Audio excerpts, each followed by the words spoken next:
Compost is one of those words in natural farming that means a lot of different things to different people, and yet we have conversations about compost assuming we all mean the same thing.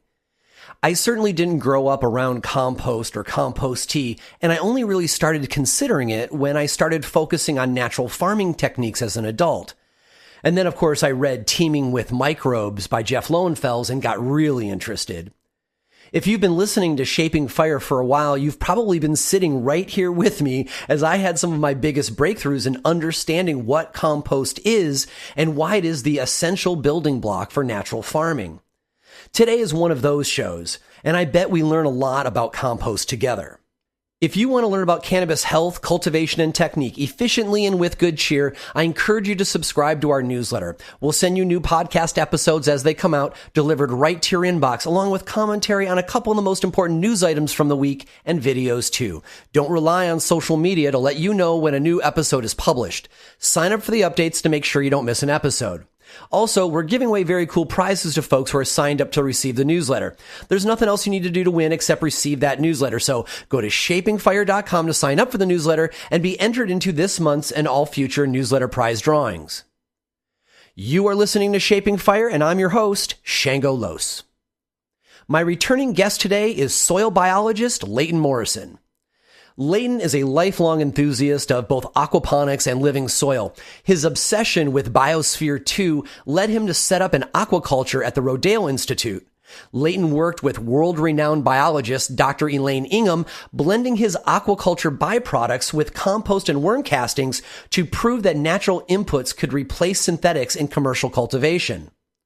Leighton consults widely for agriculture, soil regeneration, and commercial land management projects throughout the United States, including recently working on the Wallace-Annenberg Wildlife Crossing over Highway 101 in California that will be the largest wildlife crossing in the world. Leighton is currently founder of Kingdom Aquaponics and invented their line of living compost and compost tea living soil products. Leighton's a sought-after speaker and co-host of a weekly podcast on the Future Cannabis Project YouTube channel. Leighton has been on Shaping Fire a few times before. Episode 54 about geology and biomimicry in living soil cultivation. This was the episode that brought Leighton's popular Soil Horizons concept into mass adoption. Episode 59 on water and watering. Episode 82 about properly using aerobic and anaerobic soil amendments to meet the needs of your soil at different stages.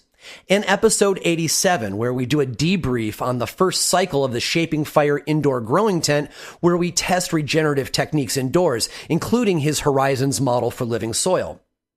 So, you might ask, Shango, why bring back a guest for a fifth time? And that's a fair question, and I have two answers. First, have you heard any of the Leighton Morrison episodes? They're incredible. The depth in them is hard to ignore. Leighton has the scientific background, plus is an ardent natural farmer, and he actually grows stuff and doesn't live in a lab. He's kind of like Indiana Jones in a way. He has the academics down solid, but he spends most of his time in the field applying these skills in orchards and soil regeneration projects, research and development, cannabis cultivation, and he's even a consultant for the Dallas Cowboys, keeping their grass practice field thriving. Second, I looked for someone else to be on this show. I got referrals from friends and peers. Everyone I looked into was an expert at making thermal compost, scoping compost, and teaching it. For this episode, though, I needed a scientist who could look beyond this one category of thermal compost to the larger picture of soil microbe inoculation, which is what I'm most interested in, and I think is what people actually want when they make compost tea with thermal compost.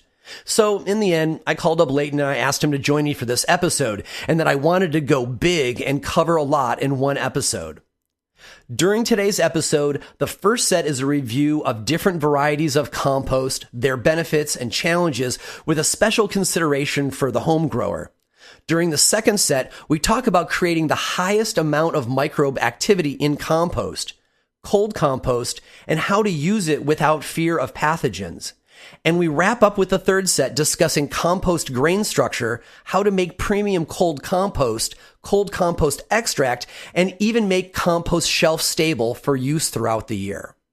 Welcome back to Shaping Fire, Leighton. Thank you, Shango. I look forward to it as always. Yeah, man, it's always great to have you here. So let's get right into it. I've been thinking about doing this show about the varieties of compost for some time, but I really didn't decide to pull the trigger on it until you and I had that conversation just a few days ago, where you started kind of like teasing apart this compost question I had in my head, and even though the goal of today is to kind of talk about the science of science and the biology of soil structure, I want to start with the rather mundane question that I approached you with, because even though we're eventually going to go somewhere heavier and more biological, I can't be the only one who is a cultivator who looks at these different varieties of compost that we have available to us, and trying to figure out which ones are most viable and which ones are garbage and I shouldn't even consider. So let's go through the list of the 6 varieties of compost that I have come in contact in my world, and let's just talk about each of them individually, so that when cultivators who come in contact with these other types of compost know how to judge them. Okay, so let's start with the most common kind of compost, which is the bagged stuff that they sell at the store. And I'm not even really talking about necessarily like really good quality bagged compost, which I'm assuming there is such a thing. I'm talking about the kind of stuff that they sell for $6 in front of the grocery store in the spring. And that stuff different kinds of company bag those up. Where I live, there's a company that actually collects yard refuse, yard and garden and food refuse from in front of people's houses, and then they take that to their big facility and they air quote make compost, and then when it's done they put it in a bag and they sell it back to us for $6. All right, and so it says compost, and so many people are buying it for their gardens and to make their raised beds, and lots of people putting it in pots. But I buy, when I used to buy these, you buy it and you rip it open, and I would smell ammonia, and it would often have white on it, and I'm all like, I don't think that's mycelium. That looks like some kind of white rot or something. And then when as I've gotten more mature in the living soil scene, and I've seen the kinds of composts that living soil artisans make, I'm really like, how dare they sell this bagged stuff as compost? Is it even compost? So let's talk about that first. Kind of explain to me. I mean, I know each company makes it different, but I think that probably by the time it's in the bag, they're probably pretty similar. So teach me a little bit about what my expectations should be for that compost that's in a sealed plastic bag. All right. So let's start with the word compost. The word compost is a process. It's not a product. It's not so I think that's where the real conversation begins, is that, okay, there are a lot of different types of compost. And again, because I don't have a better word to choose, we're going to use that word. We'll get into what it really means, I'm sure, in another set. But for the beginning, let's just say this is a compost. So when you smell ammonia, that is part of the thermophilic breakdown of organic matter.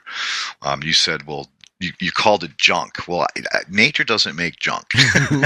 Nature Right. just breaks down organic matter into carbon and nitrogen. All living things are made of carbon and nitrogen, along with other elements from the periodic tables. So, just for the sake of keeping it simple, when you smell the ammonia, you are still in what we call the thermophilic phase. You haven't shifted into the mesophilic. So that means that active decomposition is happening, and that ammonia smell is the release, the byproduct of the thermal fights knocking the carbon and the nitrogen off. They can't eat too much nitrogen. They really are there for the carbon. And so that nitrogen is being released in an ammoniacal gas, ammonia gas. So that product is unstable. If you apply that to like healthy young plants, you're going to kill them, because basically the thermophytes are going to stealing carbon and releasing the nitrogen, and therefore starve the plant out, because the plant actually wants the nitrogen, or I should say the mesophilic bacteria want that nitrogen to break it down and release it to the plant so that they get more exudates. So you're in kind of a bind. And the other thing, the white you saw, well, that's actually actinobacteria. A lot of people confuse that white for mycelium, but it isn't. It's just basically the actinobacteria, and it's indicating heat. It's that there's still quite a bit of heat present in that compost. So that being said, you're dealing with a product that is unstable. It wouldn't even be considered, poem, which we'll get into later. But let's keep me on track here. Right on. So the stuff that's in these bags, it sounds like it'd be fair to just call it immature.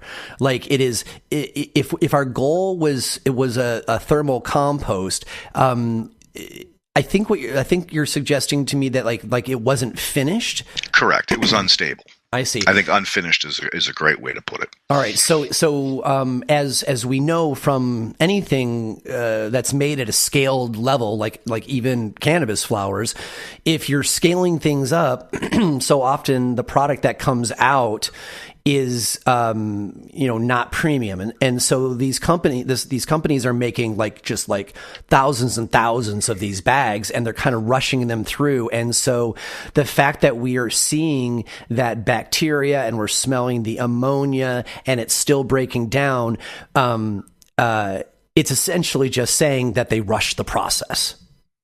Absolutely. And the other thing you have to keep in mind, too, is that at these compost yards, they don't have the ability to separate the greens and the browns.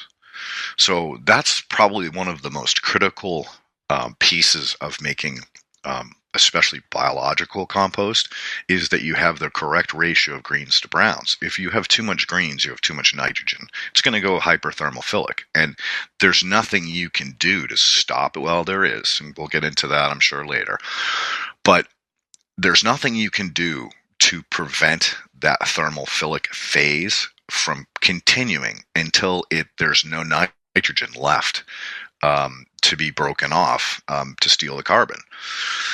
So that being said, if you can manage your greens and browns, you can put a predetermined point in time and say, well, after 6 months, this is going to be gone through the thermophilic and into the mesophilic. Mesophilic means stable, safe to apply, will not steal nitrogen from my plant, and will be a suitable source of soil organic carbon that will provide all kinds of benefits to soil. So is there a use case for this, right? I mean, you said don't use this stuff on young plants because it'll steal from them. Well, I would naturally take that and say, well, then I sure as hell don't want to put this in my beds and put my clones or my seed starts into it.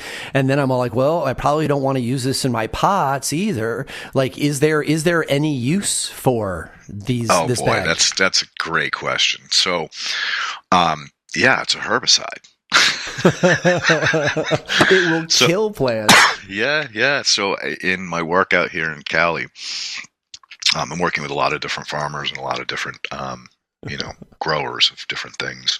When I found out that this compost company that I've been working with, was using it as a herbicide, I was horrified. It was like, oh my God, what are we doing? And then I stopped and went, wait a minute. I don't care if it's herbicide. It's still carbon. It's still getting put into the soil. It's still providing a longer term source of fertility and CEC, cation exchange capacity, which is a valuable resource for providing long-term fertility to plants, whether they're strawberries or trees. It doesn't matter. So the fact that they're actually taking this stuff and turning it in is actually a benefit, because when you stop the thermophilic phase by taking this immature compost and you till it into the soil, you've basically prevented those thermophytes from producing that excess gas. So therefore, you've actually put some ammoniacal or nitrate-based fertilizer into play because it's no longer gassing off. So it actually has a couple different benefits. So that being said, what do you do with this compost? I would use it as a top dressing for a mature lawn, or a top dressing for a mature tree. I wouldn't go heavy with it, but I would definitely sprinkle on a half an inch and then just kind of massage it in, because you're going to get some benefit from it in that regard. But no way would I put seed starts or clones or anything else into it, because you're not going to get a good result. So it sounds to me that unless we're talking about putting a whole bunch of it on a field or distributed cultivation area, there really isn't much application for this in cannabis growing, which is kind of our point. Correct. All right. So unless you take it, open it, and pile it up and let it go through the phase. If you bring it home and finish it yourself. Correct. Well, we might as well hit that. How would somebody, let's say that somebody only has access to this kind of stuff. How would you easily finish it at home, assuming you don't have a farm? So you take it back to your place and then blend it with other sources of carbon. So wood chips, straw, or not straw. Straw, because straw is more of a brown than it is a green. It's not hay. Hay is a green. And leaf litter, any source of brown. Maybe your last year's soil too. Yeah. It'd be a great way to use up some excess soil. So you just blend it together and then pile it up and stick your hand in there. And if it's heating up, add more browns until you get to a point where it's no longer heating up to a point where it's uncomfortable for your arm. Okay. I mean, if it's at 85 degrees, which in many ways is the sweet spot for biological generation, it's going to feel kind of cool to you, because you run at 8 degrees, so it wouldn't be uncomfortable. Now, if you stick your hand in there and it's hot, that means it's above 100 degrees, 110, 120. It begins to get very uncomfortable. If it's 130, it's going to start to burn your arm. So that's a good way to gauge in the field without a compost thermometer how you're maturing your compost. All right, cool. So let's go to the next. I'm making up these kind of bullshit categories myself. So let's go to the second bullshit category, which is home food waste compost. Now, I want to be clear. The next variety we're gonna talk about is like food waste compost made by an organic gardener who's read a book and watched some videos and they know what they're doing, right? So what I'm talking about more specifically are people who've got their heart in the right place, but they don't really know what they're doing. All right. So they're people who they are producing home food waste. Maybe they're getting some stuff for their neighbors. They don't have anybody with neighborhood pigs to give them to, so they're putting it in a pile. And whenever they remember it, it'll get turned a couple times a year or whatever. And then eventually it does break down. It stops to smell. It's probably got some big chunks of stuff in it. Right. And, so it's kind of lackadaisical compost, but I run into that all the time. I will often post to the Vashon Island, a farm or food cultivators list and say hey, anybody got excess compost that you're looking to get rid of, because I don't really have a lot of space for that. And sometimes I'll get good stuff, but most of the time it's this stuff I'm talking about where people are making this kind of lackadaisical pile, and they're yeah, come take this stuff so that I can feel good that I've like moved it back into the biosphere, but I don't know what to do with it, right? So, Yep. so what are your thoughts on this kind of stuff? I'm guessing you're going to start with it is also immature. Yeah, and potentially pathogenic. Yeah, so that's why when you're dealing with food waste, you really only have 3 ways to responsibly deal with it. If you just take it and pile it up in the backyard, it's going to stink. It's going to attract pests, ants, unwanted critters, raccoons, you name it. So not really a smart thing to do. A lot of people that have food waste will often add it to a static compost pile, which is yard waste, leaves and chips and everything else that you've collected in the spring after the winter and piled up. And that's a little bit more safe way to deal with it because you're not going to attract those pests necessarily at the same level you would if you just piled it up and let it rot in the backyard. And you'll also get some benefit to adding in those browns. Again, greens and browns. Food waste is pure nitrogen, so it's going to go hot. It's going to stink. It's going to gas off both methane, ammonia, and like putrefaction gas. Gases that don't necessarily. They're not good terpenes, put it that way. Mm-hmm. So, as far as like dealing with food waste, my recommendations is to get people to either feed them to worms, which is a safe way of breaking them down and avoiding pathogenic cross-contamination, which is a real issue. If any of you have gotten an upset stomach due to something that you ate that was not particularly healthy, then you would understand that this is not something that you want to have happen to you. An upset stomach is no joke. So in handling that, it's really again, feed it to worms first, then take the vermicompost and use that as a supplement in your compost or as a top dressing. But again, it can't be gooey. It can't smell bad. It has to have had the opportunity to break down to a point where it's no longer going to be potentially pathogenic. So that's really the only responsible way to deal with like food waste. Another thing is you can do something that's a little bit more how we say old style, which is to dig a hole and put your food waste in there and put a lid over the top of it and just let nature do its thing. And that's what we would call an anaerobic digestion, because it's going to stink like hell down there. But the microbes will naturally break it down and convert it back into organic matter. So there's another way for you to safely deal with your food waste. And, a lot of times you got to keep in mind too, like, people, eggshells are great. Well, they're also got a lot of E. coli on them. And same with meats. Those meats and dairies are a little bit more tricky to compost than just fruits and veggies. And fruits have their issue too, because they have a lot of sugar.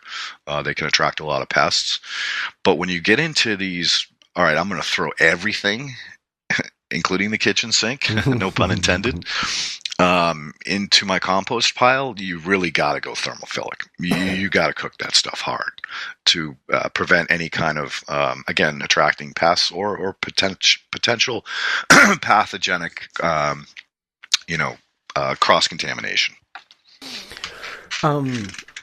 Well, I never considered the pathogens, and I think that's really important. But I got to say, you really got my attention with this anaerobic compost hole.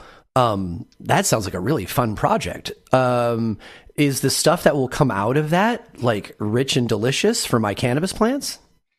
After it goes through the digestion process, absolutely. How long does that process take? Depends on how much you piled in there, and if you continue to pile on top of it.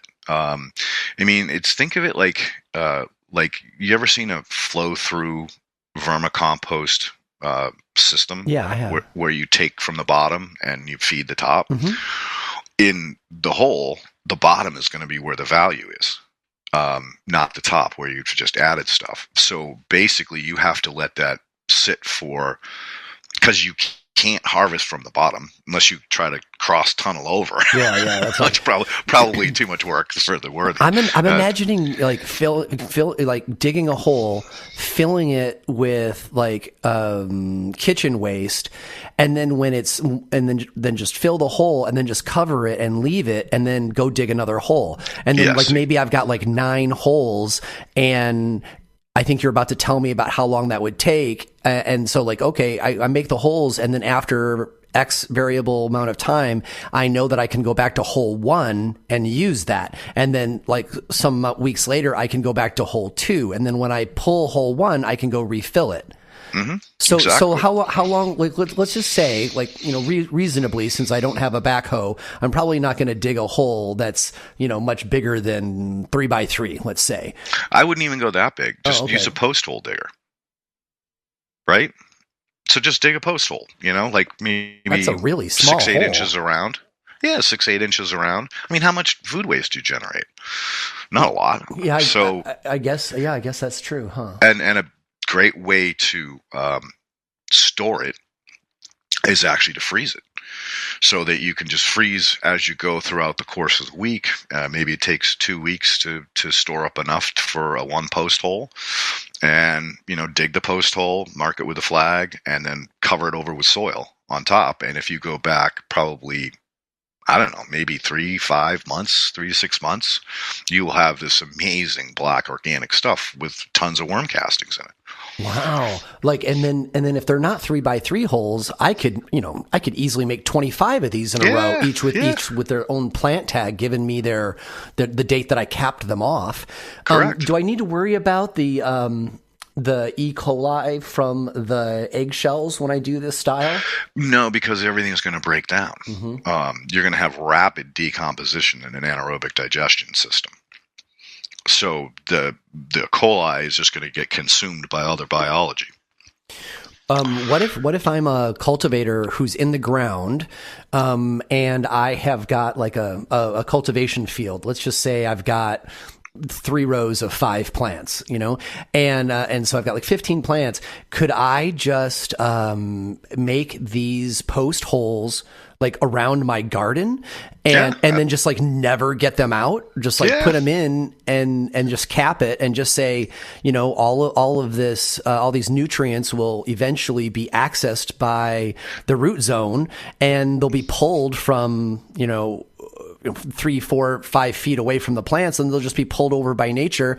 And so I'm just kind of creating these little post holes, like little caches of nutrition for the soil and the plants. Is that legit? Absolutely. Wow. And I mean, you could take it even further. And when you harvest in the fall, you know, go next to the root ball. Obviously, I don't want you to take that out. It's valuable nutrition. But go next to it and dig a hole and put it in there. And next year, plant right on top of it. It'll have 6 months of digestion. Yeah. All right. Black gold, dude. Yeah, Black gold. That's really a cool idea. All right. Now, there is one other piece that I left out in dealing with food waste. It's called fermentation. Now, that's been a big topic over the last 5 years For about, sure. you know, JDOM and natural farming methods. And so one of the other things you can do, especially if you have a situation where you had a party and you have all this leftover food, like, you know, hamburgers, hot dogs, steak, chicken, pork, whatever. But you're overwhelmed. You have a trash bucket full of food.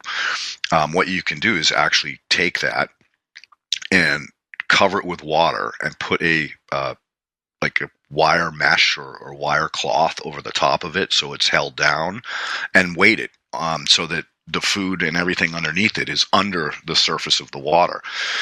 Now, this is a way to basically break it down into enzymes very, very quickly. And then those enzymes can be used in a thermophilic compost, and really make that compost explode biologically, because you've got all of the secondary and tertiary metabolites in biological food. And so, of course, the biology is just going to go ballistic when it comes in contact with this stuff because it's just ready to eat. It's like, McDonald's and Burger King. So that's another component to dealing with food waste. Now, would I recommend doing that on a smaller scale? Probably not, because it's going to be a pain in the ass. Mm-hmm. Whereas digging a post hole and dumping some frozen scraps for the last 2 weeks is a very easy to do method, whereas this fermentation process takes a little bit longer. And again, now you've got this bucket that you have to let sit for a minimum of probably 7 days until you've gotten through the fermentation process. And you're probably going to see foam on the surface of the water and other indications that it's still very highly active. And so you do not want to uncork this while it's in this, again, anaerobic digestion because it's going to stink like hell. But after a period of, it depends again on the size of the container, how much you're dealing with, how much meat versus how much vegetables, as to how long it'll take to break down. But after a period of time, it won't even stink anymore. It'll be slimy. You'll probably get like a mother, like a kombucha mother on the top of it. But it won't smell anymore. And that's when okay, this stuff is rocket fuel for biology. Now I take this and add it to my compost pile. It will not stink. And all of those mobile nutrients that could wash through the soil very quickly if it rained will be consumed very quickly by the biology. Wow, right on. And when it's in the stank stage, do not get that stuff on you because you will smell for days. Exactly. All right. So our next category is going to be what, for lack of a better term, I'll call it curated compost. So this is the kind of compost that is made by organic gardeners. Your friend who knows better, took a class, read a couple books. They know what they're doing, and so they're creating their pile, and maybe they're even making sure that certain types of foodstuffs are in there so that the compost that comes out of it has a particular nutrition ratio that they're looking for. And it's getting turned on time, and they've got a compost, thermometer. And so, we're talking kind of like creme de la creme of heated compost piles. And you're very lucky. They like you. They like the weed that you're growing, and they say, hey, I've got extra of this stuff. You when you want to bring over your pickup and get what you want, and then you're like, hell yeah, and you go over. So tell me about this compost compared to the other stuff we were talking about so far. All right, so I'd have to believe that this compost curator has gone through the thermophilic phase and into the mesophilic. In other words, didn't rush it. Used the proper green to brown relationship. Whether they used food waste or manure, we call those high nitrogen sources. As long as they're using high nitrogen sources responsibly, so less than 10%, and they are going through the process of turning it, like you said, until it gets to the point where it no longer continues to go thermophilic. Now you've pushed it into the mesophilic phase. Now you have what I want to call nutrient dense compost. So there's a high value of nutrition there, but I'm not saying that there's biology there. And this is something that I've learned over the years. I've been across the country. I don't know how many times, worked with clients all over. I've worked with people that's, oh my God, I make the best compost. Old hippies that they've been around for a long time. Worked with dairy farmers, horse farmers, you name it. Generally speaking, the one piece that they're all missing is the biology.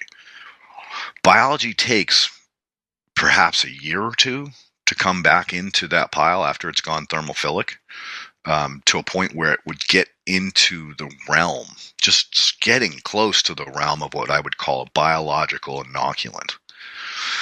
So that guy on the farm who's, through his, his yard scraps and his vegetable scraps, probably not his meat, because he doesn't want to attract the pests, into his pile and turned it or left it static. I mean, that's another way to deal with it. Static just takes longer for it to break down, but you're going to get a better biological compost from static versus turning, because every time you turn that pile, every time you expose those microbes to UV, to oxidation through exposure to air, you're knocking them way back. You're basically pushing them into a cyst form or into a form where they're being consumed by other biology. So you've turned them into a biostimulant, which is basically what happens to thermophytes in a mesophilic phase. They're being consumed by other bacteria and protozoa and converted into what we call a biotic bank account. Like, it's there, and it will be available when the time is appropriate for the next level of bacteria to be consumed and released in plant available form. So you're basically like banking a biostimulant in a situation like that, but you're not producing biological compost per se. If I was clear on that. Mm-hmm. So this compost that we're talking about that is finished and it is stable, how are we going to, we can use that in all the ways that we normally think about compost at this point, right? As a top dress, as a soil amendment, all that kind of stuff. Mm-hmm. Exactly. So unlike the other ones that we've talked about so far that have got limitations because they've never become stable, this is the first one in the list where we can feel pretty safe doing whatever we want with it. Yep. And again, test it, stick your hand in it, pile it up and feel if it starts to heat up again. If it heats up, then you're still in what we would consider decomposition phase, thermophilic phase. But if it doesn't heat up, or you stick your hand in there and it feels a little cool to you, then you've got a stable organic matter. All right, cool. And we have to introduce that at some point in the near future. Instead of calling it compost, we need to call it like those terms that I've talked to you about, like ground up organic matter, GOM, POM, particulate organic matter, or MOAM, mineral associated organic matter. Because now you're getting into that point where it's in a phase of decomposition. So everything starts with soil and a plant growing, and then breaks back down into soil eventually. Yeah, we need, especially since you pointed out at the beginning that compost is really a process and not a product. We really need new vocabulary words for these various products that we're talking about, because people say, oh, my compost, your compost, and really people are comparing very different things because they're not all at the same maturity status. Dude, we did a compost cup out here a year ago, the Ventura County Compost Cup. We brought in all of the local compost producers, everything from, the Family Gardener to, these big companies that make it. And, these, experts, these are heavy hitters that came. We had 10 judges. One was a soil scientist from Rodale.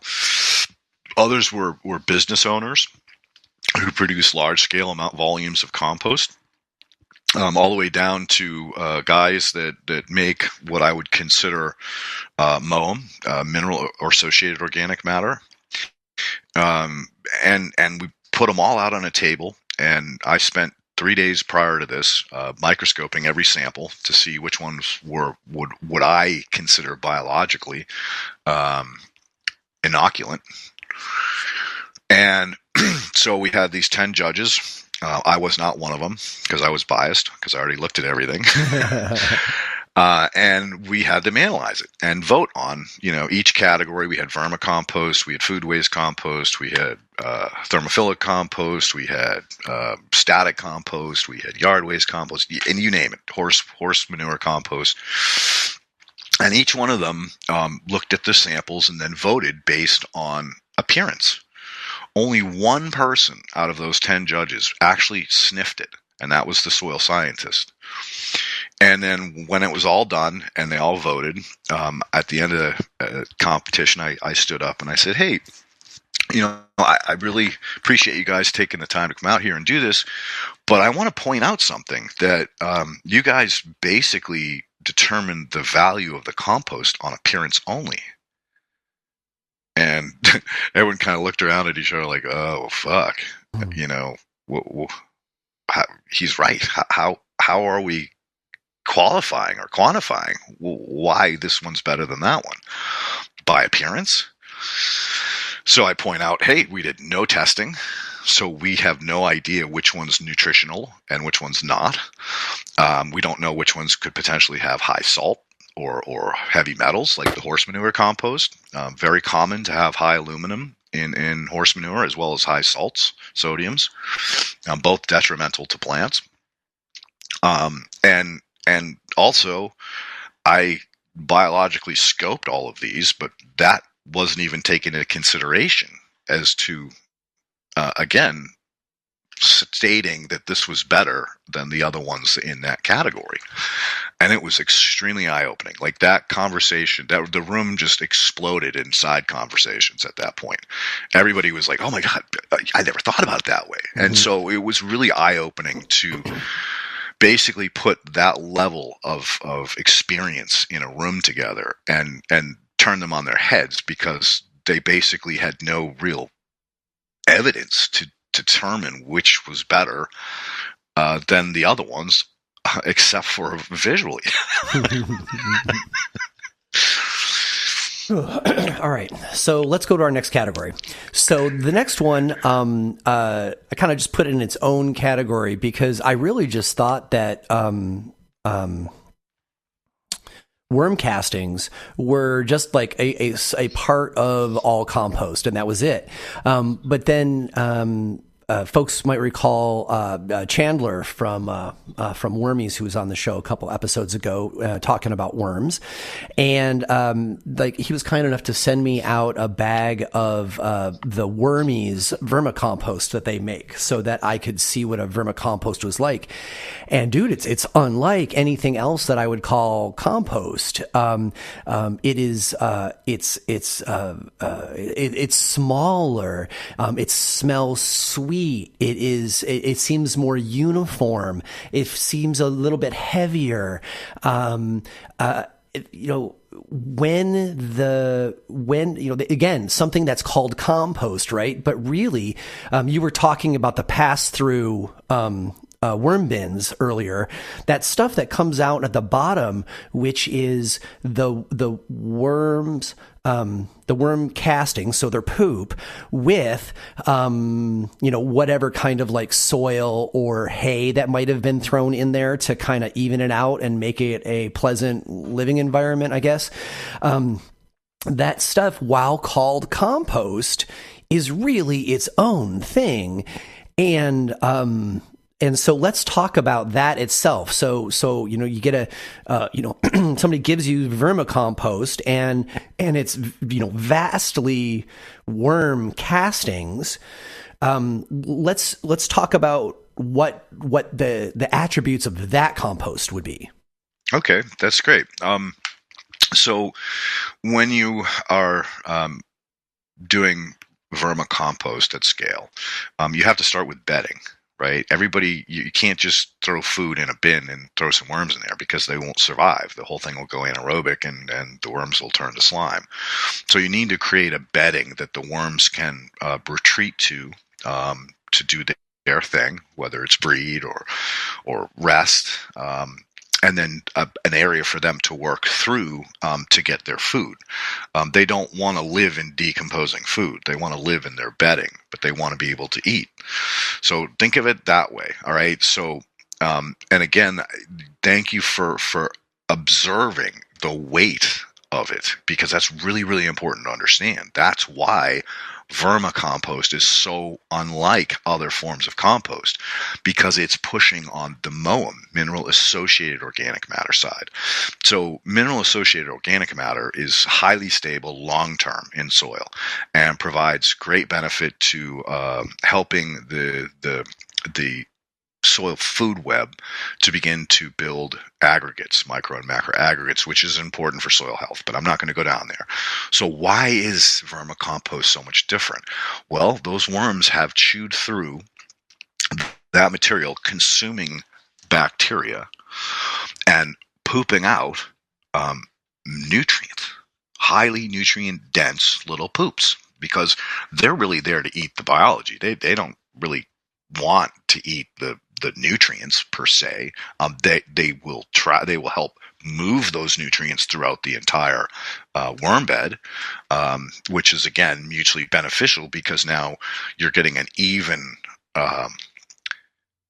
amount of nutrients throughout the entire system. It's not like this pocket's going to be heavily laden with this nutrient or that mineral. It's been pushed through the whole system. So, yeah, worm castings are very special because they are very nutrient dense and highly biologically available.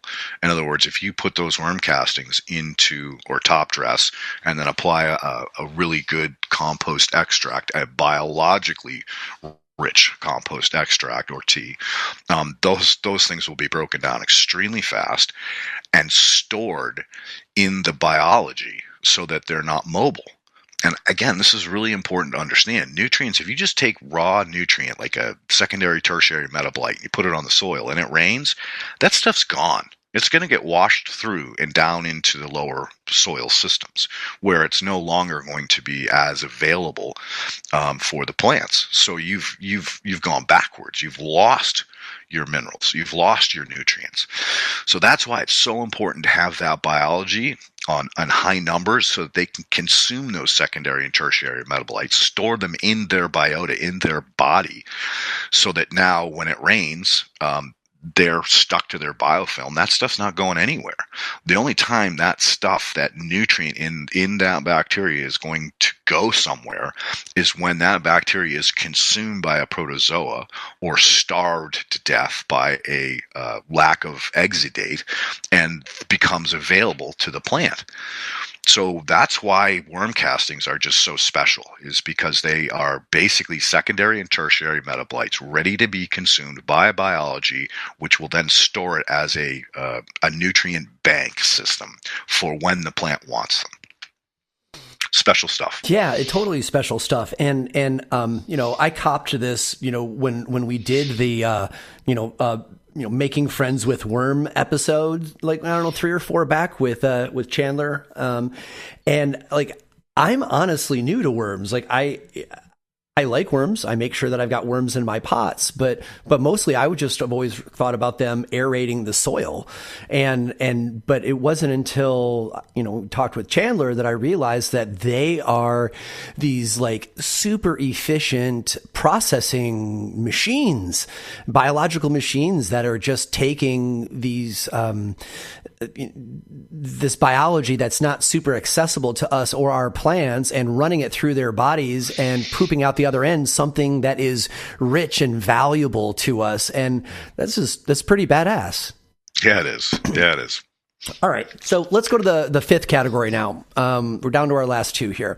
So the fifth one, it kind of, I'm not sure if it totally fits in this group, but since this is where my curiosity started for this episode today, I definitely want to include it. So for the last, I don't know, 5 or 6 years, I have been using both of the compost tea making products from Green Bicycles. Kevin Jodry turned me onto this stuff one day when I was visiting Wonderland Nursery, because Patrick, the founder of Green Bicycles, had come by and he had this huge 35-gallon container of this what looked like powder. And Kevin says, I swear by this stuff. It makes great compost teas. You should try it. And so I have, and I loved it. I got great results, and I've been using it for years. And so the stuff from Green Bicycles, though, is very unlike the other stuff that we've talked about so far today, because the Green Bicycles products is not like food refuse or lawn clippings or cuttings from my cannabis plants. It is a blend of what I think of more as soil amendments, right? So there's guano and feather meal and crab shell and the kinds of stuff that we all in the regenerative scene are known to use to build our soil. And so he's got two versions of the product, one of it with molasses that's dried in there, and then one that's not. And the one without the molasses is kind of seen more as a soil amendment, and the one with molasses is used more as a compost tea. And so I've been using this stuff for years, but it wasn't until, again, I started following, the Wormies Instagram and Chandler's Instagram. I think it's Jet Gardens. That I really started realizing that the stuff I was making compost tea, air quotes, out of, it didn't look like compost to me anymore. It was a bunch of amendments with molasses. And so I would always take that and put that in my my bubbler that I got from Tea Lab, and it'll bubble up and it makes this beautiful compost tea that smells great, and my plants have done well on it. But I'm like, where's the biology part of it? And is this its own category, which I have just started calling a nutrient tea, that category may or may not exist, but I'm on my own path, right? I just came across it my own, and everybody else probably already knows about this. So I've been using this. And so A, I know it works. B, I love the ingredients. But C, I don't know if bubbling it is actually doing me any good, because I don't think that there's any living biology, but there's got to be biology that is cysted up, that was, on the feather meal, on the crab shell, contained in the bat guano. So there's there's cysted up sleeping biology in there, I'm guessing. And then I go ahead and, fire it up, and then I get nutrition with, I'm guessing, some amount of biology. So please speak to that, which is a very different product to put in the same bucket as compost, but I really feel like it's got its own personality, and I don't know how to resolve it with the rest of this stuff. Oh, it definitely has a personality, and I appreciate the term nutrient solution or nutrient tea. Would be the appropriate way to describe it. The big difference between compost extract and teas versus a nutrient tea would be the lack of humic acid, the lack of fulvic acids. Those are biological superfoods. So basically, it's like a one-stop shop for your entire soil food web by using these compost extracts that are very high in humic or fulvic acids. So that being said, now we've separated these two by that one critical ingredient. Now let's talk about the two different varieties, one with molasses, one without molasses. I would tend to believe the one with molasses would be working a lot quicker, so a short term, whereas the one without molasses would be more of a long term nutrient tea. And by that I mean that when you apply that nutrient solution onto the soil, you're assuming that solution is going to be absorbed by the existing organic matter, and then slowly released by the bacteria that are mining it and storing it in themselves, and then they become available to the protozoa, which pooped out to the plant, etc. So one is a short term, one is a long term. The short term one with the molasses is going to stimulate all kinds of microbial activity. We know for sure that the bacteria just love molasses. There was, I years ago, it got explained to me, and I forget what it is, but it has something to do with the fact that the sugar has only been processed to a certain point. It hasn't been refined yet, and that's why the bacteria love it so much, because there's, again, the secondary, tertiary metabolites haven't been refined to a point where that they're more difficult to break down. So you're going to have biofilms built up on all of those nutrient inputs. So just recently, NASA came back with an article about how they had slapped some biofilm on the outside of the space station 3 years ago, and they scraped it this year and brought it inside. And yes, it was still alive, even though it had been living in space, which is, how could anything live in space, right? Well, it goes to show that biology is incredibly resilient, but it also goes to show that the biofilm is so powerful that it can protect those organisms pretty much in any environment you can possibly come up with. At some point, I tend to believe that we will find that perhaps life even exists in flames, wow. that there's some kind of biology that we haven't quite uncovered yet. But that's a whole nother story. Yeah, that sounds like a whole different meaning for the Shaping Fire podcast name, right? Right. We'll get there someday, hopefully. Yeah, right. But anyway, to stay on topic here. So that being said, that yes, when you add the dry molasses and you put it in water and you bubble it, you're going to get a bacterial explosion, plume, for lack of better words, and you're going to be pluming out the organisms that were consuming, that had created their biofilm and their protection, their home on those individual nutrients, whether it's crab meal, horse, whatever, feather meal, crab meal, calcium, whatever it is. But they will have bacteria that specifically mine those components, and now you've grown them out. So guess what? When you pour them on your soil, you're going to have an explosion of the biology that has that nutrient stored up in its pantry that is now going to be consumed by the protozoa and nematodes that you have present in your soil system, or the microarthropods. Let's not forget about them. And the worms, don't forget about them, right? Because they're all working together to release this nutrients back to the plant.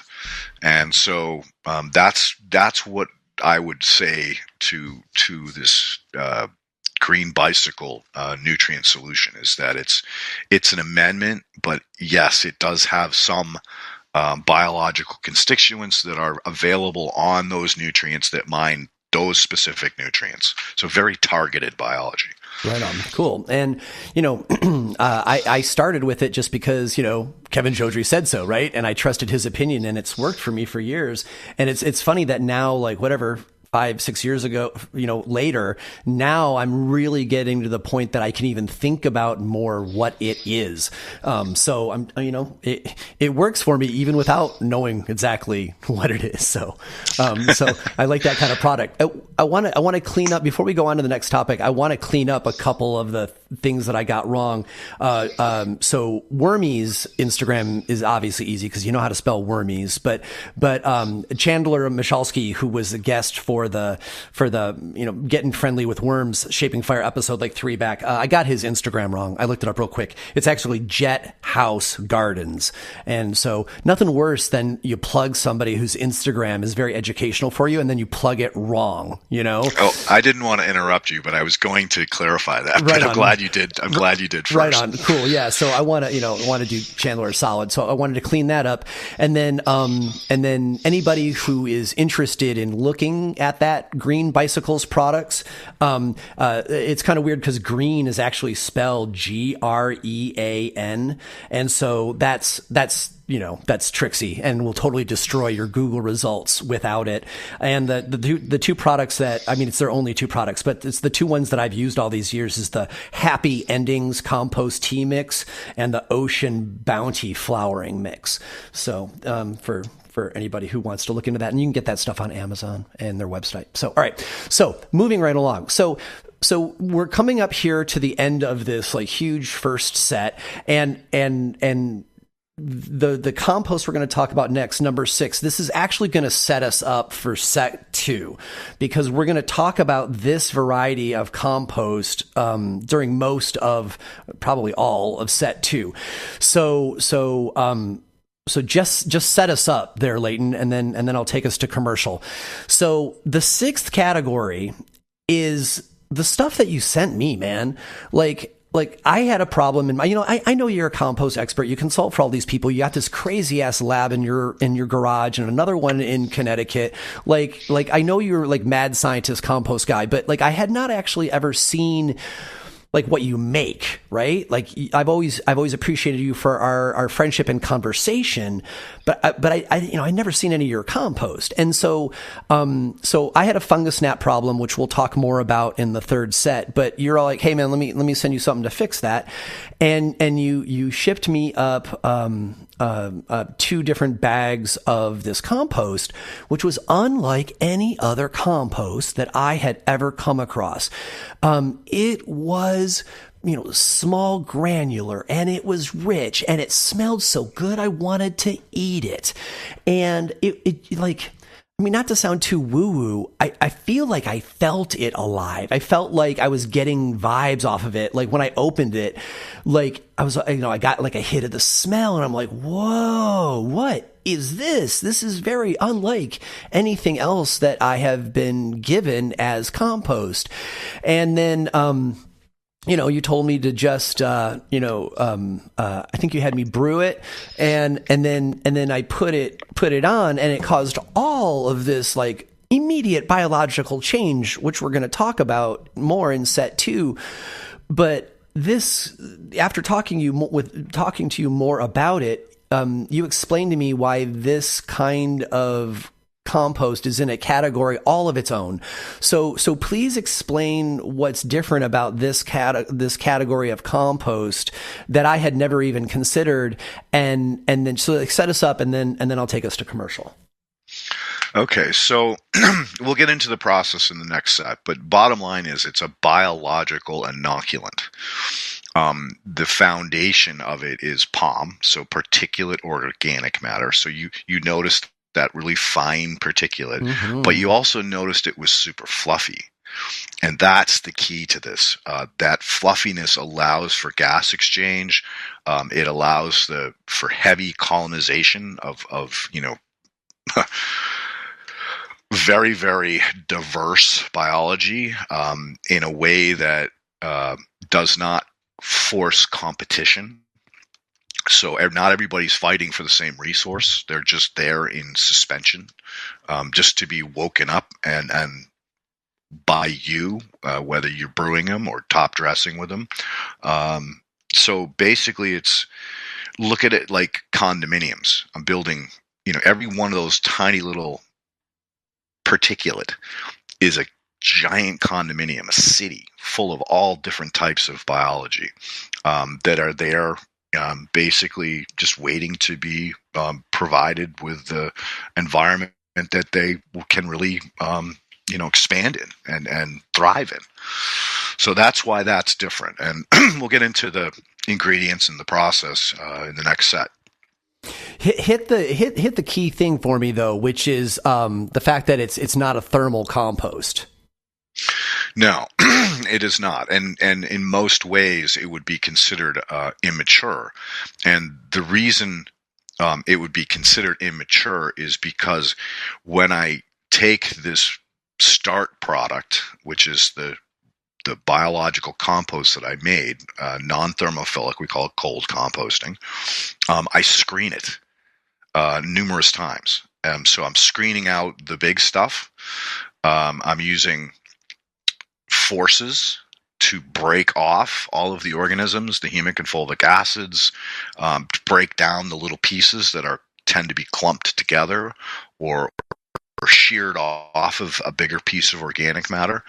So it's those mechanical processes and then the screening that allows me to get that poem, those fine little particulates, and suspend them in a solution so that they can be colonized by all the different diverse bacteria and biology that I've put into play.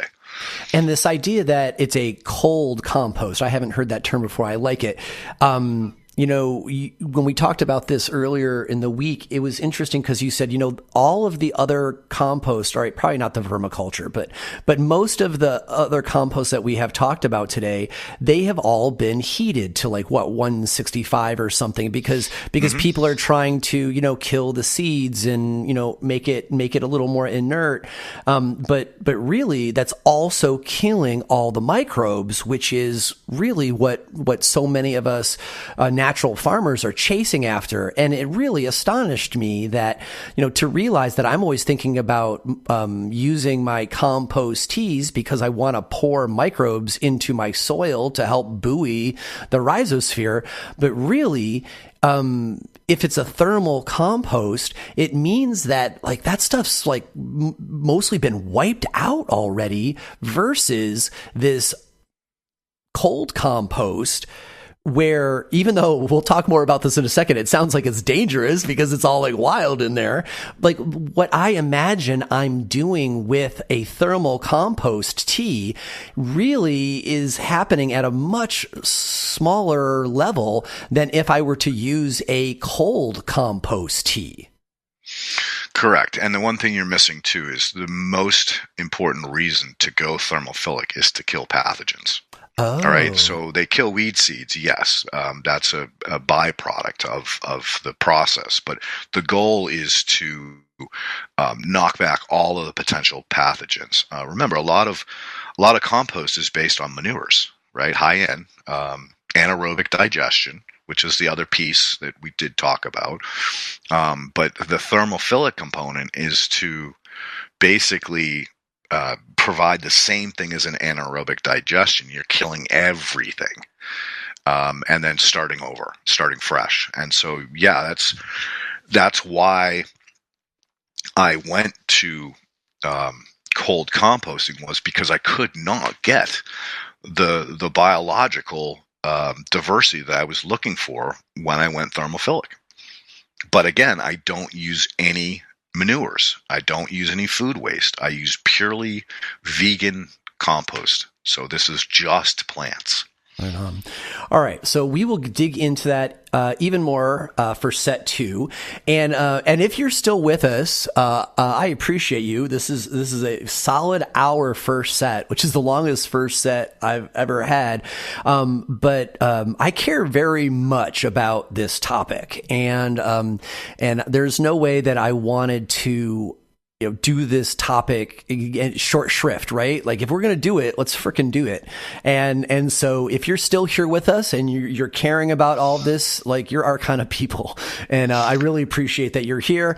So we're going to go ahead and take a short break and be right back.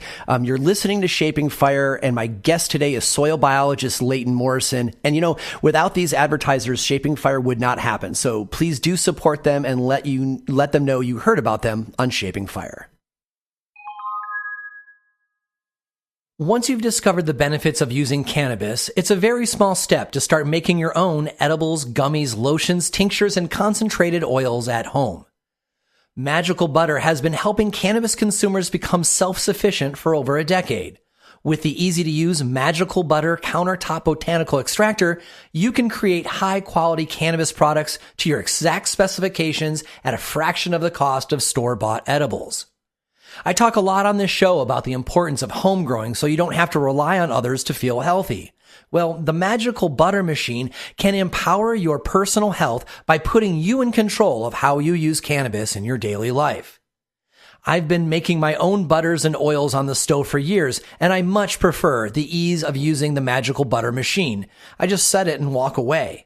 With the simple touch of a button, the Magical Butter machine grinds, heats, stirs, and steeps your herbal extract, all at the correct time interval and temperature for the perfect infusion every time. As a result, you achieve your desired infusion easily, safely, and consistently. Check out the Magical Butter Instagram to see the machine in action. And don't feel like you have to go it alone. There is a huge community on Facebook called Magical Butter Users United, sharing recipes and best practices so you can learn at your own pace from others who are already doing it successfully. Now is the time to get your own magical butter machine and save money while enjoying cannabis. Use the discount code SHAPINGFIRE, one word, no caps, to get 10% off. Visit magicalbutter.com today. One of the reasons why no-till cannabis growing is so valued by farmers is because the mycelium networks in the soil remain established from year to year. And we know these fungal networks are essential because they are the nutrient superhighways that extend far and wide in the substrate to feed your plants.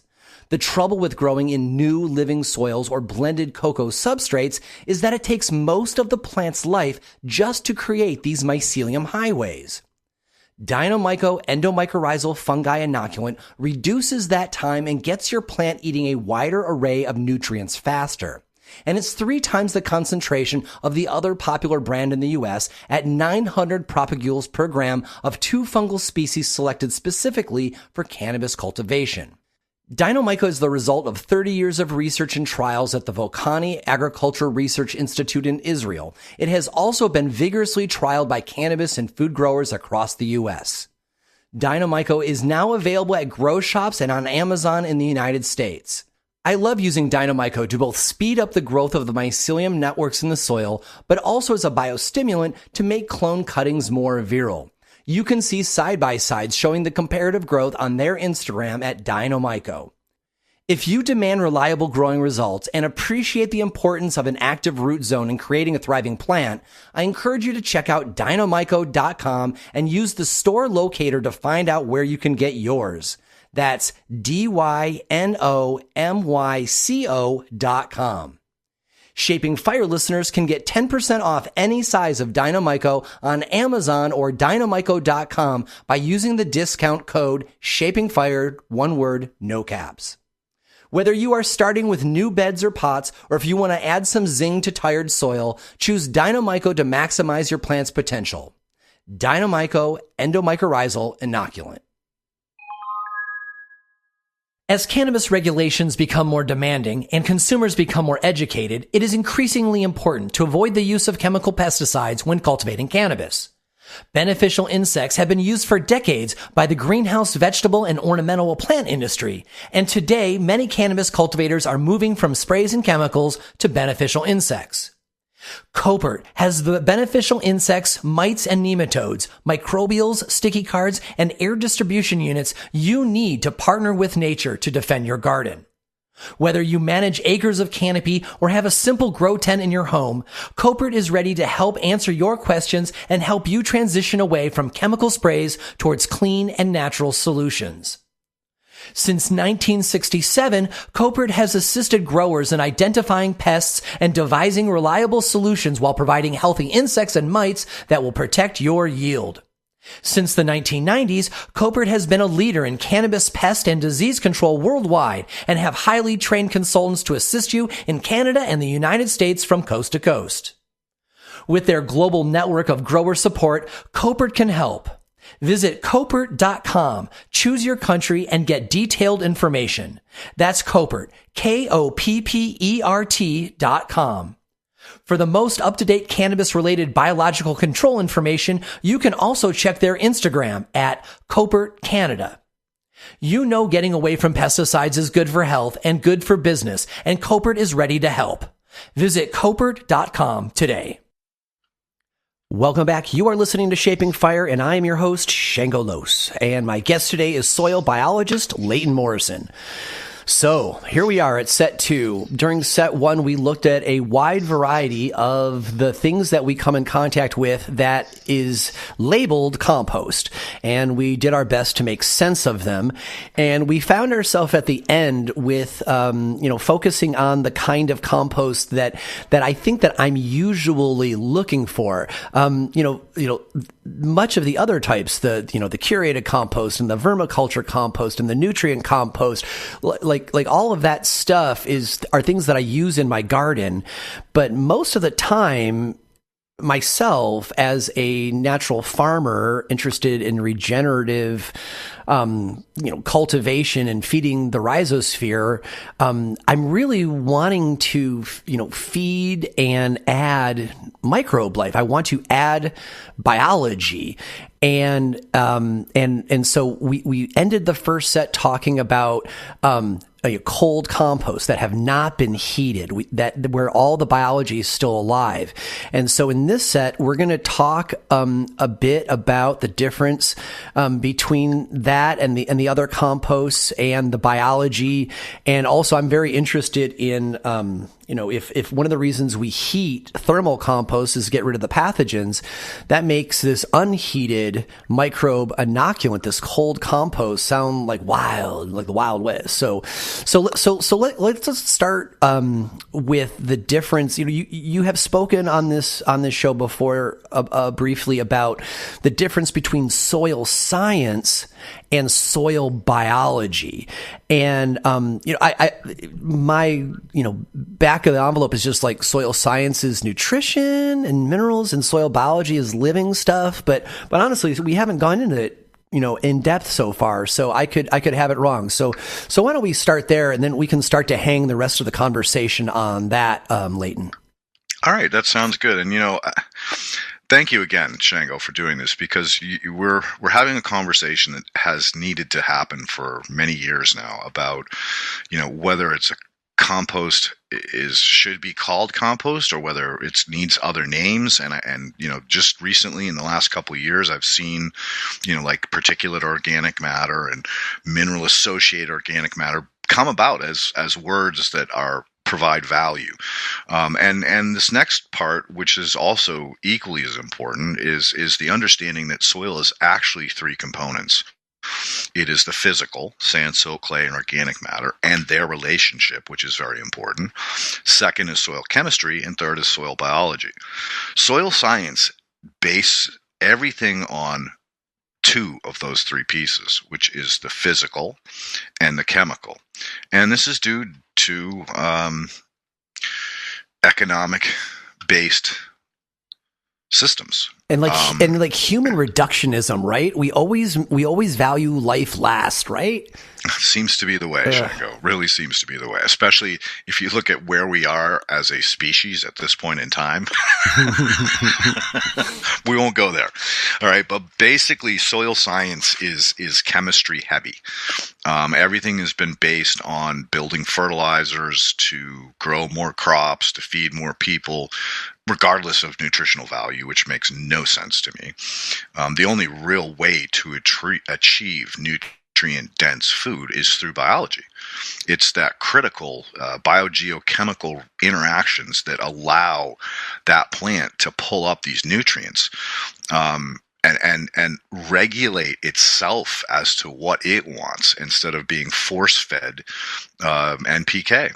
So that is why there's this huge disconnect in soil science versus soil biology. Until Dr. Lane Ingham made the world aware that there is life under their feet, people didn't even consider soil biology as a real thing. And so in many ways, she's pioneered the eye-opening of the masses to the fact that there is more going on in the soil than just physical and chemical. That there's this critical bridge called biological that allows the chemistry to flow in and out of the physical components and into the plant directly. So that's an important conversation that needs to happen, is that, the soil science world has got to knock down the ivory towers of just chemistry and really start to open up to this interdisciplinary mode of operation that will unlock these really important secrets. I sent you a paper recently, which I'm sure you're going to enjoy reading time and time again, because there's just so much information in that that basically kind of explains that this organic matter, we're not going to call it compost anymore. It's organic matter. It's just in different phases of decomposition. Provide this incredibly powerful home, city, globe. Consider it a planet. That aggregate is a planet, and inside that planet is all of this magic that's going on, that's protecting itself. It's evolving. It's producing more inoculant for more expansion, for better soil structure, to accept moisture. The more moisture that goes in, that gets held in those aggregates, the more densely populated they can become, the more they can clean the water, the more they can provide foods for other organisms. So it's really the foundation of everything is that biogeochemical processes that are occurring within inside that aggregate. Now, is that aggregate poem or moem? Well, that's the thing, is when you get into mineral associated organic matter, you get into a environment where you're compacted now. You don't have the gas or air exchange, I should say. You don't have the CO2 leaving and the oxygen or the air, atmospheric air coming down. You don't have the same ability to aggregate. That's why it's so much more stable than poem. So I'm sorry, I got way off track there, but I think that's important to really differentiate the difference between these phases of decomposition. Sure, I'll bring you back in. But since you mentioned the paper that you sent me yesterday, we might as well plug it. And I will also have a link to it on the page for this episode on the Shaping Fire website. But the science paper, which was a fantastic read last night, is called "Will Fungi Solve the Carbon Dilemma?"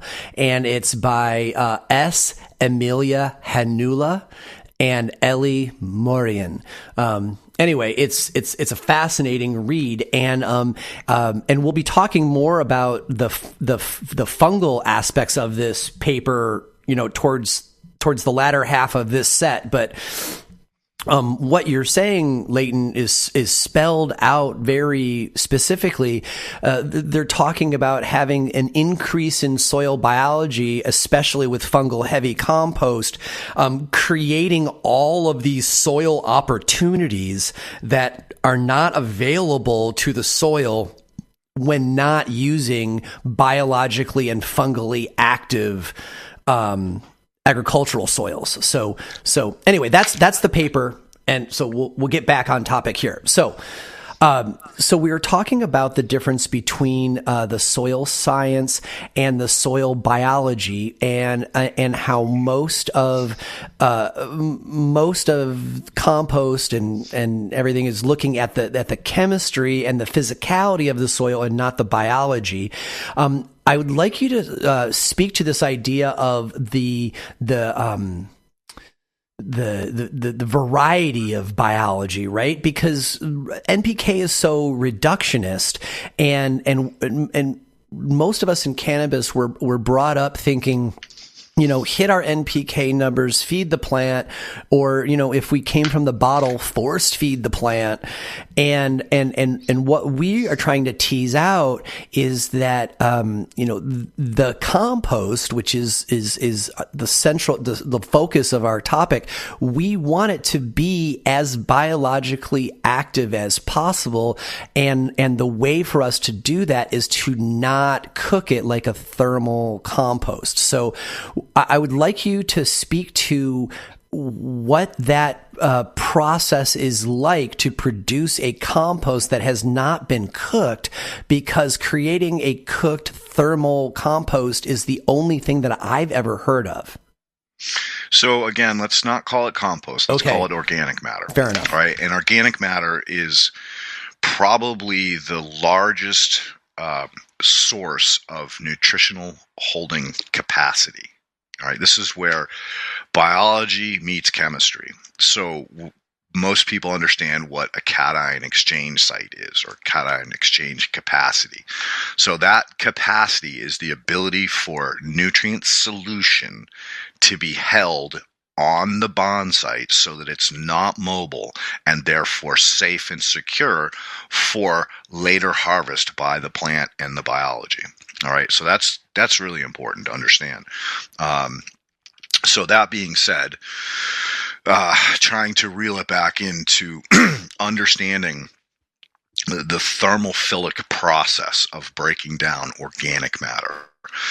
I think that the best way to approach it is to understand that when you get over 120 degrees, you are losing biological diversity. When you hit 130 degrees, you have lost pretty much everything. It's now just thermophytes that are living in that organic matter, or on that organic matter, I should say. So that's why, if your goal is to achieve a biological compost, you have to be below 120 degrees. Now, back in the day when I was studying under Leighton, there was always this issue of, well, you can bring in pathogens and you can cause, plant problems, deficiencies and all of these other things because you've brought something in from somewhere else and you've applied it perhaps inappropriately into this pot or onto this plant. And my argument's always been that diversity will out-compete reductionist. So if I've reduced this down to just thermophytes, the potential for a pathogenic outbreak is way greater than if I had a very biologically diverse compost system.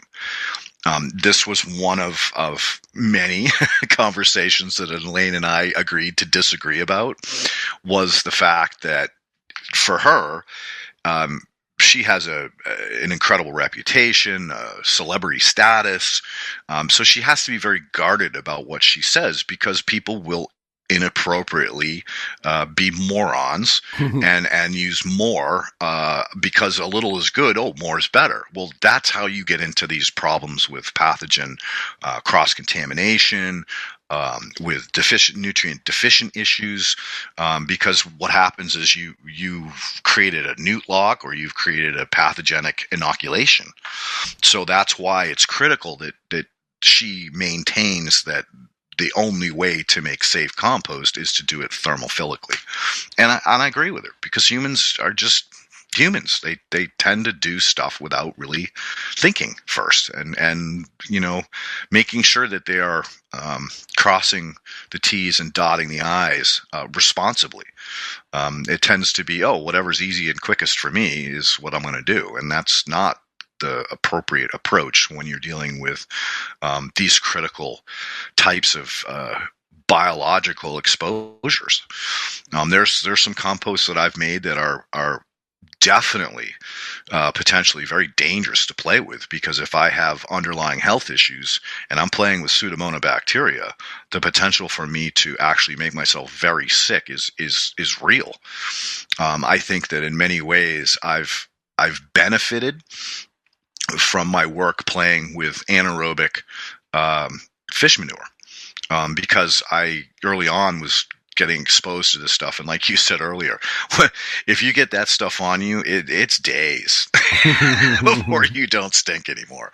So there's some serious issues to it. But I learned very quickly, I never got violently sick. I definitely, had some stomach issues, early on when I was playing with this stuff, because I didn't completely understand about the difference between anaerobic digestion and aerobic aerobic microbes versus anaerobic microbes, and the potential for them to make us very sick. So that being said, let's delve into what is a cold compost versus a thermophilic. In a cold composting situation, the sweet spot for massive protozoa production, and the reason I'm using protozoa is because they're the ones that are doing the vast majority of nutrient cycling. In other words, the nutrient cycling is that this bacteria has all this good stuff locked up in it, including nitrogen. And this protozoa wants to eat that bacteria because it wants the carbon to make itself grow and get bigger. It doesn't want the nitrogen, doesn't care about what's in the pantry of that bacteria. So it consumes that and it poops out pure nitrogen and all of these other elements in a plant available form. And that's critical. In pretty much all soil systems that I look at, the number one issue is the lack of protozoa. That would be the flagellates and the amoeba. Those are the aerobic ones. The anaerobic ones are the ciliates, and then you get some facultatives, which we're not going to get into that. It's just too deep. But bottom line is the sweet spot is 85 degrees and 70% moisture content. So when you squeeze this stuff, you will get water drops forming in between your fingers. That tells you that it's above 50%. If you get no moisture, you're about 50%. If you get drops, now you're pushing into the 60s, 70s, and 80% moisture. That's the sweet spot for protozoan production. It is also generally a sweet spot for what I want to call fungal sporulation and germination. In the soil system itself, plants don't like it that humid or that high of moisture. That's when you get into root rots and you get into other disease-causing potential pathogens. Whereas in a compost pile, it's a different animal. Now, we're not dealing with plant life yet. We're just dealing with protozoan production. And when I'm applying this, well, I probably need to go through the process of how I do it. So I'm taking these vegan compost, so it's just plants, no manures, greens and browns. The ratio is always 66% browns, 33.5% greens, and you are using a tremendous amount of water to get that to begin what I call the thermophilic rise. We never want to get to the thermophilic process. That's 130. We've got to keep it below 120. I generally tell people keep it below 115. If I get to 115, I got to flip it. As a matter of fact, I got to flip a pile this afternoon because I'm at 115 right now. That being said, I'll let the temperature go up to a certain point. 115 is max, and then I flip it. If it doesn't get to 115, then I never flip it. I just let it do its thing, and I watch it until it starts to come down. Not quite to ambient. Ambient would be the temperature outside environment. So today it's 75 as always and sunny. So when it's 75 degrees, then I know it's gone through the biological process or the thermophilic rise that never got to thermophilic phase. So I brought it up, but I kept it in the mesophilic. Now, that's considered immature compost because it's not really well broken down. So how do I break it down at that point? Well, that's where I get into these mechanical forces. I use agitation, aeration, vibration, spin, so gravity.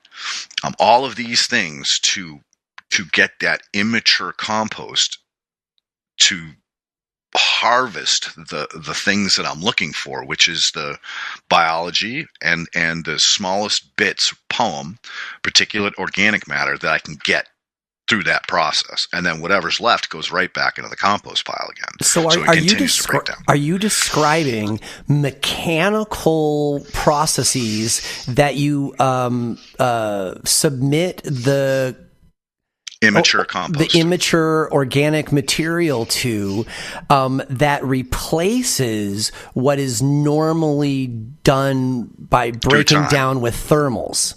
Or time. Because again, right, you can stack up a pile of chips, or any organic matter for that matter, any organic matter for that matter, and it will go through a decomposition phase.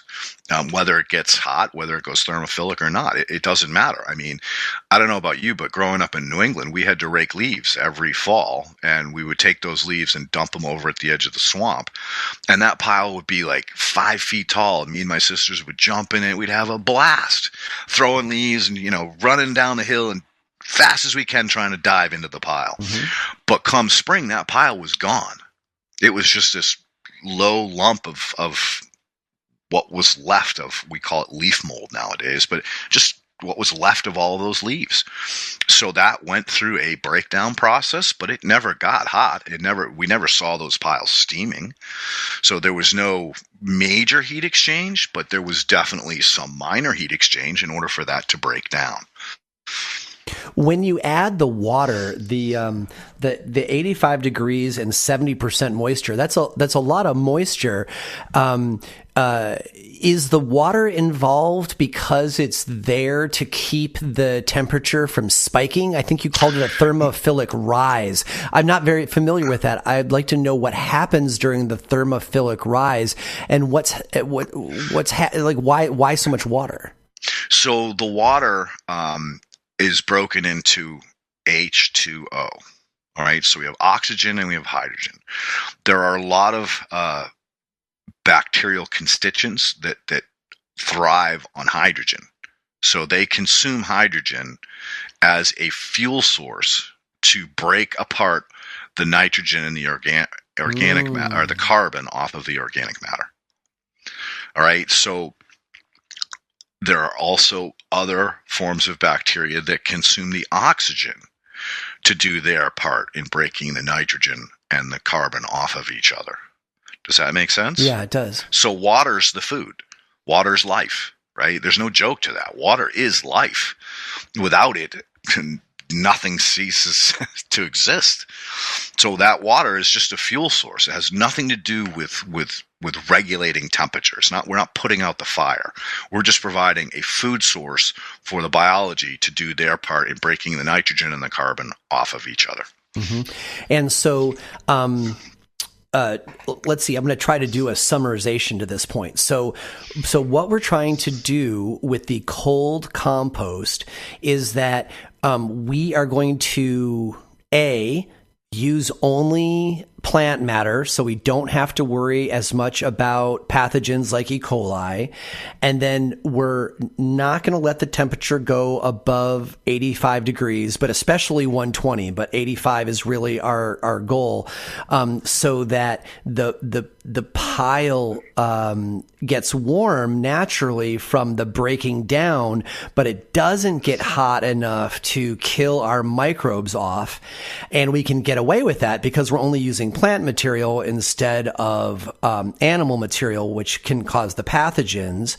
And then we are also going to do mechanical processes to this organic material that will further break it down to create more of these biological opportunities in the soil for life, which also breaks down the compost in ways, some of the ways that we would get from a thermal version as well. So we're choosing to not use the heat of a thermophilic compost, and instead we are using safer inputs and also massaging the soil in ways that opens up opportunities. And so we have what is essentially, yes, a riskier, or I love what you said earlier, a dangerous compost,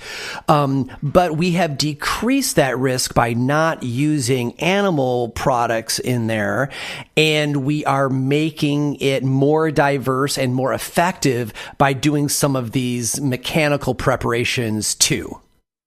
Yes, and I think the other thing is that you missed is seeds, right? When I harvest greens and browns, I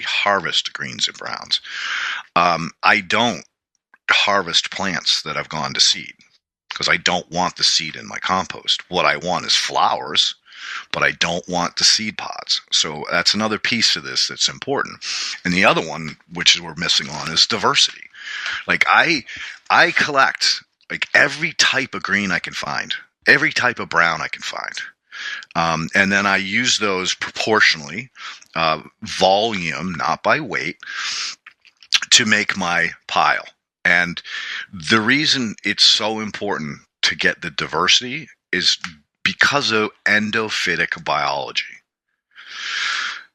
It's a little bit deep, but we got to go there. All right. So the endophytes that live inside those green leaves and in Luckily, the browns. we just did the Jeff Lowenfels show on bacterial endophytes. So anybody who just listened to that show is already going to be up to speed on this. So folks who want to hear more about this, go back and listen to the show about the new Jeff Lowenfels book. With that, please continue. All right. So, but there's both endophytic bacteria and there's endophytic fungi that live inside the plant itself. So when that leaf fall comes and it dries out and falls to the ground, if it lands on the ground, it's going to release saprobes. This is a type of fungi that decomposes organic matter, but it's also going to release decomposing bacteria. Say it lands in the water. Well, it's now going to become aquatic microorganisms. Now, you've heard me talk about the great mass migrations before the great human expansions. And this here, again, is a subject that is somewhat debatable, that there is microbes that can live both terrestrial and aquatic. I'm a firm believer of it, but there's plenty of people out there that would say I'm batshit crazy on this. But that being said, I have proven it. To myself many, many times in the products that I've done. One of the key things that I focus on is diatoms. Those are a specific organism that lives, generally speaking, in aquatic environments, and they produce oxygen via two different sources. That's why they're so powerful. One is through photosynthesis, and the other is through consuming biology, consuming bacteria, consuming nutrients that are in the water system, and then using their own internal biological factories to take that nutrient out of the water and build their shells and build their or I should say divide and continue to expand as a population. So I've applied diatom based well, it's one of my ingredients. It's called fish brew, for lack of better ways. Let's get right after it. So fish brew, the farm on Cape Cod has freshwater diatoms like I've never seen before. And I got so excited when I found this stuff because diatoms are a great indicator. Like I can apply diatoms to your soil, and I can come back next year, the year after, and I'll be able to find them. If they're healthy, they will have a chloroplast, and I can see their nucleus and their other, oreganellos. If they're not healthy, if they're dead, they're just an empty shell made of silica, and silica has a tendency to last quite a while in the soil. So there's a great indication that I can take aquatic organisms and put them in a terrestrial environment and they will survive.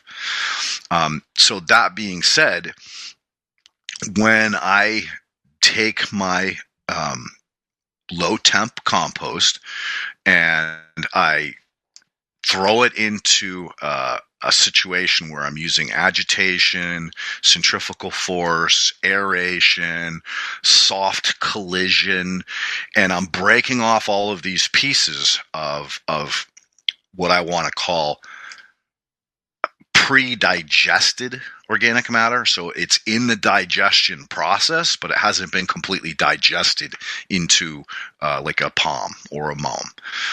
There's still very much a lot of organic matter that has not gone through any kind of decomposition. So now I've taken that, I've banged it against each other, I've pulled off all of the little bits that have decomposed, and I've done this in an aqueous environment with fish brew and some worm castings. So now all of a sudden I have all of this suspended stuff in the water column. It looks like chocolate water. So it's very, very rich with humic acids, which we've talked about as the biological superfood. I've introduced all these microbes from fish brew, which is like incredible if you look at the DNA sequences of what they've done. It's called meta barcoding, where you're getting a general idea of who's present or who's been there, which gets deeper into horizontal gene transfer, which we can't go there today. But that being said, is now I have all of this diversity. I have all the endophytes from the decomposed organic matter. I have all of these biological constituents that came in on the fish brew. And then I have all of these secondary and tertiary metabolites from the digestion of the worms that is called worm castings. So this, in many ways, when I started this journey, I had no idea what the fuck I was doing. But now, 14, 15 years later, I'm really seeing that was what do you call it? Intuition, instinct drove me down that path of, well, everyone talks about how great worm castings are. I should add some of those. Oh, and I know how good fish manure is because every time I play with it and I appropriately aerobically stabilize it and I pour it on plants, man, do those plants explode. And I also know the value of compost. And the fact that it brings in these superfoods like humic and fulvic acids, as well as all these secondary and tertiary metabolites that are happening during the decomposition phase.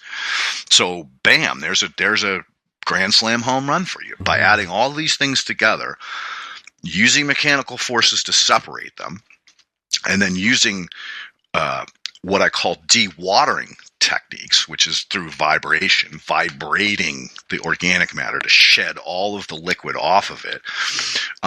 Now I have a biological super sauce, secret sauce, whatever you want to call it. Now, if I want to make that shelf stable, then I have to press it.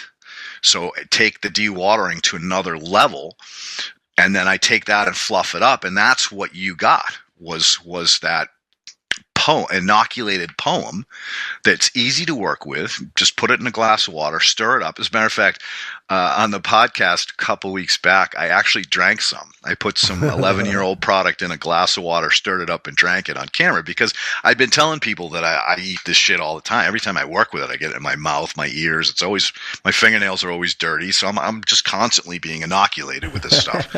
So I proved that, hey, it's not going to hurt you. It's actually really super beneficial to your entire digestive tract because you're putting in microbes that aren't there or weren't there or haven't been there for a long time that are doing, again, all these crazy biogeochemical reactions that we have only begun to discuss because science is moving into an interdisciplinary mode because the reductionist side of it has realized we can't just keep reducing everything down to nothing and then not talk to anybody about how does this affect their work or how does this affect that process. So it's an interesting time to be alive as these things are happening, but we don't have the technology yet to really delve down what those processes are and why they're so important and how they are affecting everything around them. So again, if you don't have the technology, but you have the know-how, well, then that's the key to the whole thing is, all right, I don't know why it works, but I know it does work, so I'm going to keep doing it. And that's... Go ahead. Okay. So, bringing this home a little bit to, how it can be used by the cultivator, it sounds like this cold compost inoculant does all of the things that we think a thermal compost will do. We use a thermal compost as an amendment. We use a thermal compost as a top dress. We use a thermal compost to make compost tea. Why do we do that? Because we want to add, life vibrance to our plants. But we know because they've been cooked so hot, because that's a smart thing to do when there's pathogens, that it's actually not as vibrant with life as we would hope it would be in our gardens. And so what we've done with this is we have used a lower temperature and we have gathered our microbes and protozoa and other biology. We've gone through the effort to bring them together from these three different directions, and we are actually creating a air quotes compost, which is essentially organic matter that is actually what we think of when we think of compost. But the common form of compost that we get, which is thermal,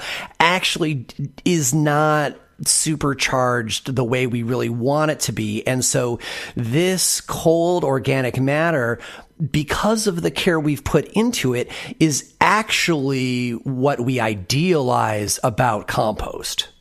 Yeah, biomimicry, right? We talk about biomimicry all the time. I've had arguments with people that say there's no such thing as compost in nature. And I'm like, no, you're wrong. Look at every time there's a flood, that's all piled up, all the sticks and brush and algae from the bottom of the river is piled up. And that's float sand. That's a compost pile. Underneath the forest, that's a compost pile. That's just a giant compost pile. Dead animals, dead sticks, leaves, plants that have come in and gone out. They're all creating compost. Now, that compost doesn't heat up in the forest floor, nor does it the float sand, the pile that's left by the side of the river. Those don't heat up. Those would be considered cold compost. Do they heat up to some degree? Oh, I'm sure in pockets of it when it's really dense and compressed, that's going to heat up. But is it going to go thermophilic? No, it's not. It's not going to ever get to a position where it could combust.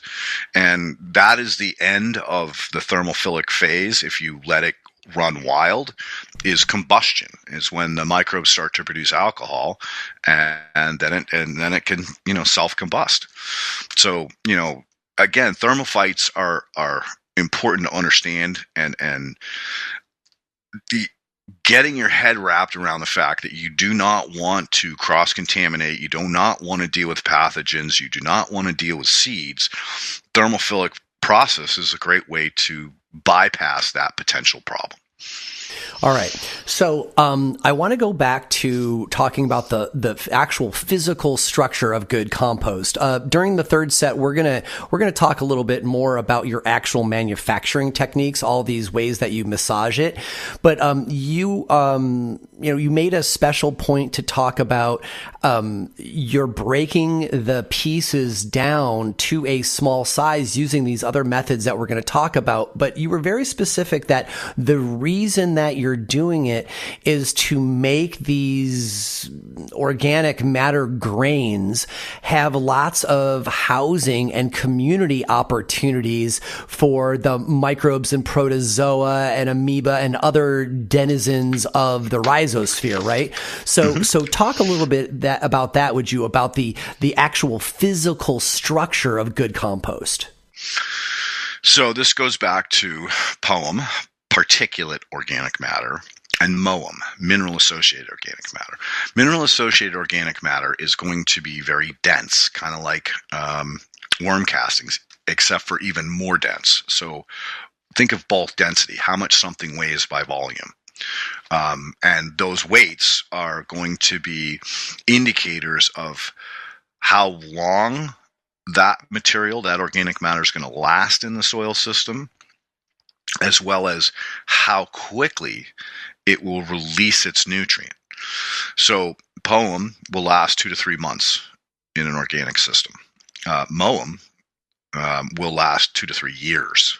So there's a big difference. What do you mean last? What does last mean? So you throw POEM down on an orchard, and 3 months it's going to be gone. It's going to be decomposed by all of the biology, not the thermophytes, but the other decomposers, whether that's fungi or bacteria.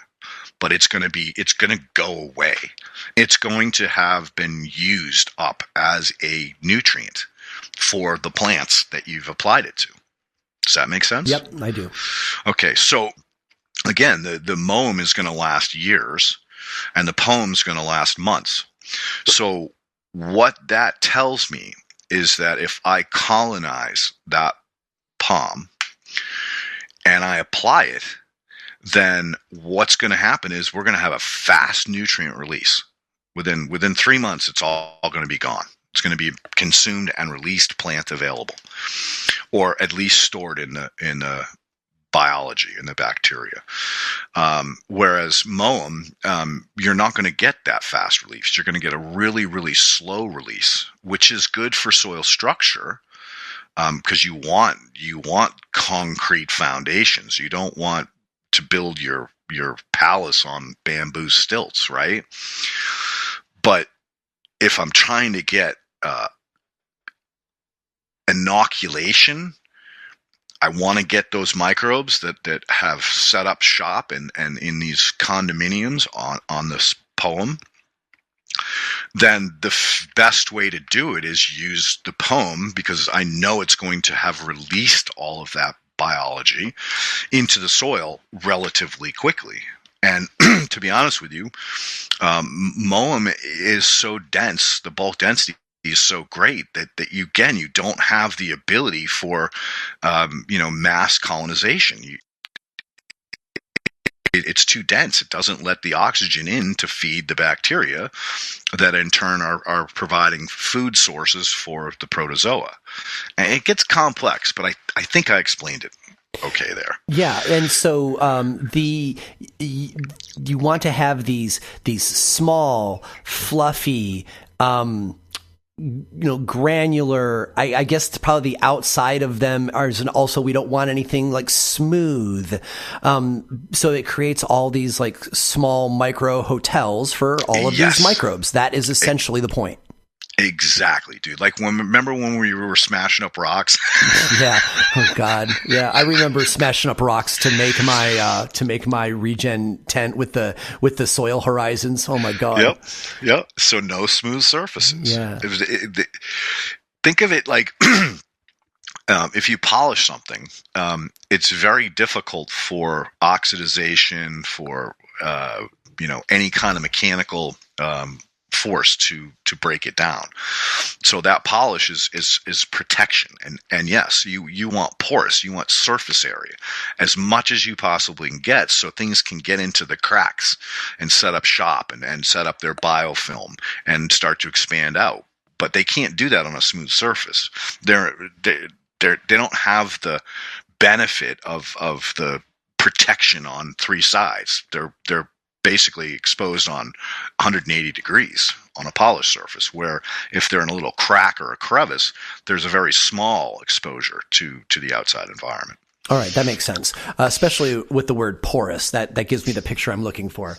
So the last thing I want to talk about here in set 2 is what is essentially the point of the paper we referred to earlier, which is talking about how, in this cold compost that we are creating, we want to have there be a variety of fungals there. And so, like, of course, there is, basic fungals that we're all familiar with, like mycelium, but this paper goes into depth that there is a wide variety of different fungal participants, that the more of them we have, the more a combination of fungals and bacterias and nutrients. It becomes this kind of wild mix and match where it like a buffet that like everybody can get what they need. But I've never really heard anybody talk too much about the variety of fungals, except for like, oh, do you want to make a, bacteria dominant compost tea, or do you want to make a fungal dominant compost tea? That's about as far as I generally hear it. So would you please address the fungals in the cold compost, their importance, and as much as you can tell us like what they're doing there? Okay, so you hit on a couple of really important parts. First one is IMO, right? Everybody's like IMO, and IMO is the foundation of natural farming. What is IMO? Well, I'll be honest with you, it's yeasts. It's not saprophytic fungi. It's basically the precursor, the successionary system that has to be in place in order for saprobes to do their work, to come out, to have an environment where they can survive. So it goes back along the same understanding principles of soil succession. So you start with a very low F to B ratio, swamp, non-associated plants, more bacterially dominant. And then you move all the way up into the conifers, which are very fungally dominant and wide variety of different constituents that are in play. So in order to build that foundation or that roadway so that you can bring in the groups of following the successionary groups into play, you need those yeasts. You need those lower successionary fungal life forms. I'm going to use that term because there's so much we don't know. So little. In that paper, they talked about knowing about 0.01% about what the fuck is really going on in these biological. When I read that, I actually screenshot it and circled it and sent it to some of my compost friends. I'm like, do you know we only know what 0.01% of the microbes even are? Like, I was astonished to realize that we know almost nothing about what's in our soil. Uh-huh. And then worse yet, the interactions. And those interactions are the key to the whole thing. Like, why does a thermophyte heat up? Why is that getting out of control? Why is it because I put so much nitrogen in there that this pile's going to combust? Like, what is that biogeochemical process that's happening that's creating so much heat? It gets crazy. So, that being said, IMO works so great because it's putting all of the foods and the successionary species that need to be present for some of these later succession species to come into play. So, in understanding the compost process, in getting a fungally dominated compost, you've got to have those yeasts to even begin to get the saprobes to come in and do their thing. And we're not going to get into mycorrhizae, but we're going to stay with decomposing fungi for right now. And the yeasts and the molds, those are decomposers. So they're good guys to have to bring in. Think of prey predator. We talk about this all the time. So the yeasts and the molds are like deer. And the saprobes are like the saber-toothed tiger or the leopard that's going to come in and eat them. So that's how you get that system to start functioning, is by creating the prey so that the predators come in. Mm-hmm.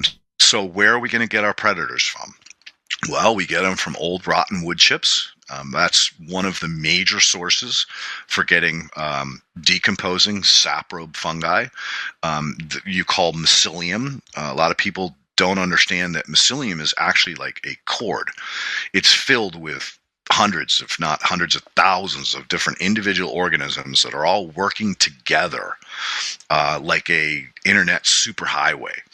And that white coating on the outside, that is actually a protection against oxidation, so that if that individual organism, that individual saprobe actually got exposed to oxygen, it would disintegrate, or exposed to UV, it would disintegrate. So that white coating is actually basically think of it as the wrapping around your electrical cord.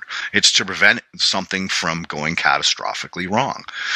And the most interesting component of that is that when you find that mycelial cord in your 2-year-old wood chips, and you pick it up and all those other little pieces of organic matter are hanging on like a web underneath it, now you've got many, many different later successionary species of saprobes. So that's why, again, if you take the time to actually harvest these chips that are loaded with mycelium and you heat it up over 120, you just wasted all your time. Mm-hmm. You killed everything. So that's why it's so important that you keep this at a lower temperature so that they will colonize your organic matter, so that when you go to actually strip it or use it, they have gone through a sporulation phase where they have gotten to a point where they grew out a ton of spores or clubs or feet, depending on which camp you want to talk about, as far as what the different sexual methods that this fungi do to produce their offspring. So I want to ask you about these different sources for these mycelium, these varieties of fungals, because we know we want them, and we know we want as wide of a variety as we can, and we know that these using IMO, indigenous microorganisms, that's like a simple low level version that will evolve some fungals, which is great, but then we're also going to throw wood chips into our pile because we want to capture these hundreds, if not thousands, of varieties of fungals. I'm guessing, though, that we probably want to pull our fungals from a couple different sources. So, our IMO box is fantastic. Our wood chips, that's fabulous. What are a couple other places that I want to hunt for wild crafting these fungals to bring it back and put it in my pile so I can have it be not only fungally dominant, but hella diverse fungally dominant? All right, so let's clean up the Achilles heel of IMO. So it is taught, and most people understand or believe that IMO collection, IMO 1, is going to have all of the fungal constituents that you're looking for. It does not. It only has the foundation, the yeasts, and yeah, it's probably got some spores, but it's not nearly as diverse as one would think. Generally, you see the microscope slides people post on Instagram. Those are called pin molds. They're very important foundational creatures for succession to occur. So you're producing a shit ton of pin molds, but when you introduce IMO 3, which again is going to be very pin mold heavy, and you introduce that into a IMO 4, which is when you blend it with soil, that's when you're really going to get your fungal colonization. That's when you're going to get your saprobes, your more later succession fungi to come into play, because there's the food there for them, right? Mm-hmm. There's all those pin molds doing all their thing that are providing the foundation or the paving the highway for the saprobes to come into play. So if you're looking for, a slow version of getting to a fungal dominance, then yeah, that works great. But the problem is, if you don't have super healthy soil to blend with your IMO 3, you're not going to get the kind of fungally dominant compost or organic matter that you're talking about. So back to, how do I get this into my low temp pile? All right, so number one is finding the old 1 to 2 year old punky wood chips with the mycelium. That is going to have tremendous diversity in it, because that cord, the thicker the cords are and the more long and webby the cords are, the more different organisms you're getting, saprobes. The other piece of this puzzle too is foods. Like, what are fungal foods? Well, we know, like, steel cut oats. There's a bunch of them, and you can research this on your own. But the other wonderful place to get saprobes are from leaf duff. So I talk about prevailing wind, right? So everywhere you go, there's generally what we consider the wind's direction. The most days is going to be blowing in this direction. So basically, you go to wherever there's a stone wall, a down tree, a creek, or a depression, and the leaves that blow across the yard will fall in a natural pile, either behind that log or in that depression. There you go. There's an incredibly diverse indigenous saprobe fungi factory for you to add to your compost. So again, diversity. Leaves, chips, hay. Hay's another good one. Or not hay, straw. Straw is already going to have decomposers attached to it. And then, yeah, if you can add some humic acids, they're also a very good, again, biological superfood. They're good for both bacterial and fungal kingdoms. then you're going to have incredible success. And then there's one last piece of this puzzle. If you're in a place where you don't have access to these kinds of things, you go to your local mushroom producer and ask him for a spent mushroom block. You do not want mushroom compost, because mushroom compost has gone thermophilic, and they've been forced to kill all of the biology, because that's what the USDA requires of anybody who's making commercial compost. Has to hit that temperature. Usually it's 150 3 times over the course of X amount of days, depending on what state you're in. So if you get mushroom compost, you're not getting organisms. If you get the mushroom block, now you're getting the organisms.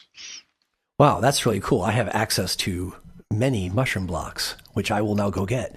So I want to take this idea of wildcrafting it. I want to apply what you just said to my world, and then everybody can kind of like do that in their own heads for where they live. So you're talking about collecting these leaf collections that have naturally come together, in indentations and along tree lines and stuff like that. And so if I'm wanting to do that kind of collection in my neighborhood, and so that I have got the widest diversity of fungals in my cold compost as possible, for me, I would, for example, my neighbor has got a long fence. And so the leaves, like we have all seen in suburban neighborhoods, even though I live way out, the leaves blow against the fence and they collect at the bottom. And so I can imagine going over there with a 5-gallon bucket and just smooshing all of these leaves together and filling that bucket up. And so then, okay, great. I've got a collection from this particular bioregion along my neighbor's fence.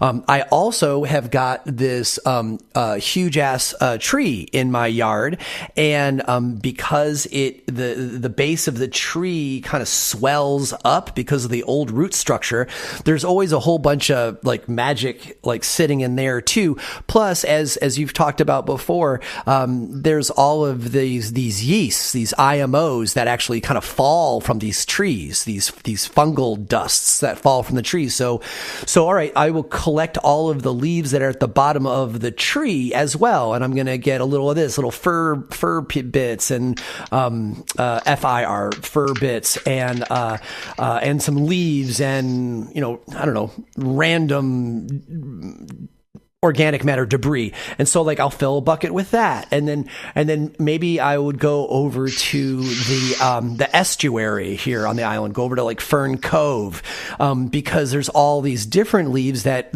get collected in the brush that is along with salt water. So maybe I'll get some salt spray and a different variety of funguses, because that's yet another different environment.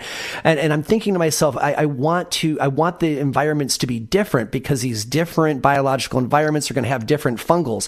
So now I've got these 3 buckets full. And of course, this could be, you could do as many as you want. But for this example, I got these 3 buckets, and I'm now going to put those in the pile along with my IMO. And so I've got the very basic IMO yeasts, and I've got the way more complex fungals from 3 different areas near where I live.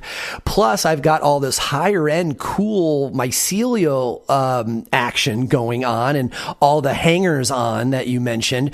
And so, boom, is that my ideal? Yes. Just a couple little points. So, when you're collecting leaf duff, you really want to scrape back the dry leaves on the top, and you want to get down into the layer where they're kind of slimy. That's where the magic is, not in the top layer that's dried out. The top layer that's dried out will then get covered by this year's crop of leaves, and that'll press down and then become the wet, nasty, slimy underneath for the following season. So you're looking to get partially decomposed, naturally decomposed organic matter in the form of leaves that have started to break down. And I always encourage people to maybe this is perfect place to use that commercial compost for $6 is to wildcraft responsibly and bring something in and leave that in place of what you've taken out. So that way, if you spread, you've taken out, say, 6 feet of this, top inch or two of this leaf mold, you can then spread that commercial compost down and then cover it back up with the dried out leaves, and you've not just totally disturbed or fucked nature by leaving a big scar. Oh, I love that. And we've already talked about how, while it might not really work well for compost, it actually works great as a fertilizer. And right. so we are helping diversify that area. Right on. Yep. Wow. All right. Cool. And then one other piece for mushroom blocks is that people have to understand that when they take that mushroom block and they leave it, it's going to get this liquid slimy stuff in the bag. That's actually a biocide. That's produced by the fungi to protect from bacterial infections and or yeast infections or anything else. That fungi is doing everything it can to build a fortress with the white cake around the outside edge, but it's also releasing these biotoxins to fight off anybody that could possibly compete with them. So what I generally tell people to do is take the bag and run it over with your car on soil. So you smashed it. And then just leave it in the bag so it gets nasty. It should get all different colors in it, but it shouldn't have any real liquid buildup. Because that's the biocide that you do not want to add to your compost pile, because you will knock back your diversity. So dealing with mushroom blocks is a little bit more creative than one might think. But the longer you let those blocks dry out, and if it's raining, it's raining. Doesn't matter. Just don't allow that biocide to build up in the bag. Run it over. You don't want to rip all the plastic off. Leave the plastic on it until you're ready to actually introduce it into your compost pile. And then when you're going to introduce it into your compost pile, it's going to have this funky smell to it. And again, remember, our noses are there to protect us, to warn us from dangers. So when you smell it, you're going to kind of like pull your head back and go, oh, that smells really funky. Yeah, that's okay. It's kind of like when you ferment things. It smells funky. Like, you're not going to want to eat this stuff, but when it has that funky smell to it, it's ready. It's going to be providing all kinds of secondary and tertiary metabolites for everything to kick in. The only part of that I want to tease at is the running over it with your car. I believe that the car is our goal is to break up the cake so that the white on the outside that is providing the protective barrier for the cake gets destroyed, right? Like that disturbed. Okay, so like the cakes that I have come in contact with actually break up very easily in the bag by hand. And so it would be just as effective if I just take the bag and I hold it, well with my two hands and just, twist my hands in different directions. And so break the exterior of the cake up a bit and then just go with that, right? That's the only goal of it, right? There is something to do with the pressure. I can't explain it, biogeochemical process that's occurring, but I have noticed that when I do run it over, again, I'm not trying to break it up. I'm trying to just kind of like squish out any of the biocide and disturb that outer coating so that now the local indigenous biology can come into play and have fun with it as well. Because there's still a tremendous amount of resources in nutritional value that's locked up in that block that fungi is trying to protect. So I want to expose it to my local environment, so I'm getting all of my indigenous microorganisms to colonize it as well. So that's why I'm saying, like, just run it over. Again, you don't want to tear the bag off of it. You just want to like pop it so that, again, air exchange can come in, the biocide gets squished out, and then let it sit and get funky, man. The more funky it gets, the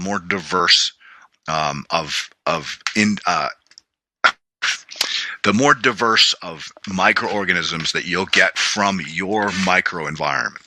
Does that make sense? Yeah, I totally follow. All right, so we're going to go ahead and take another break, and then we're going to finish up with set 3. We are going to talk more about the mechanical massaging that Leighton does to create these community opportunities in the inoculant organic material, and then we're going to talk a little bit about how to actually to use this in your garden. You are listening to Shaping Fire, and my guest today is soil biologist Leighton Morrison.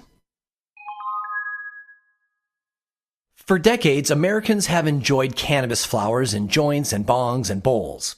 And now, with the normalization of cannabis use increasing across the country, we have the opportunity to enjoy smoking cannabis luxuries that simply were not attainable before. North Coast hand rolls blunts, cannons, rosin-infused donuts, and cannagars available in the state of Michigan. North Coast focuses on flavor over everything else. Instead of growing their own flower, North Coast goes out into the cultivation community and creates relationships with the best growers, working with the best new cannabis varieties available. Surely, heavy THC is a factor, but North Coast focuses on aroma, complex terpene profiles, and taste that continues throughout the entire smoking experience. The North Coast team curates flowers like others curate art. They seek out the best talent, build relationships, helps them take their product to the highest levels, and then buys their well-cured flowers in order to hand-roll them just for you. I really like their hand-blown glass tips. And North Coast has branched out beyond cannagars into rosin solventless THCA diamonds and exceptional hash rosin carts for on-the-go cannabis connoisseurs too. North Coast provides you with attainable luxury, offering you an ultra-premium smoking experience at a price that seems reasonable and repeatable. To find out more about North Coast's line of cannabis products, visit their Instagram at northcoast.rolling. That's northcoast.rolling. And when in Michigan, ask for North Coast at your favorite shop. North Coast.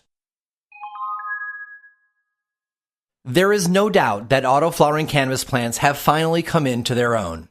And Night Owl Seeds works tirelessly, bringing you autoflower genetics that are reliable, thriving, and with extraordinary terpene profiles. Night Owl Seeds is an industry leader because of the focused work of their founder, Daz. Daz is passionate about the cannabis plant and pushing what autoflowers can do, and cultivators know that these efforts show through in his seeds. And Night Owl Seeds really are extraordinary. Just take a look at the thousands of photos by fans on Instagram. The proof is there and obvious. Terpenes are complex and rich. Plants have vigor. If you are a fan of Mephisto genetics like I am, you'll likely also love Night Owl Seeds. Night Owl founder Daz worked with Mitch Mephisto to build the Mephisto brand for years, including breeding Mephisto's much-loved Sour Stomper and Cosmic Queen cultivars. I'm growing both Night Owl and Mephisto this year because I want the best. And Night Owl Seeds knows how to cultivate community too. Daz puts out great stickers, exclusive packaging for limited runs, and desirable freebies. He really draws you in if you love creative branding. Night Owl even has the Secret Owl Society text club. Just text the word Night Owl, one word, to 760-670-3130 for early announcements and exclusive opportunities.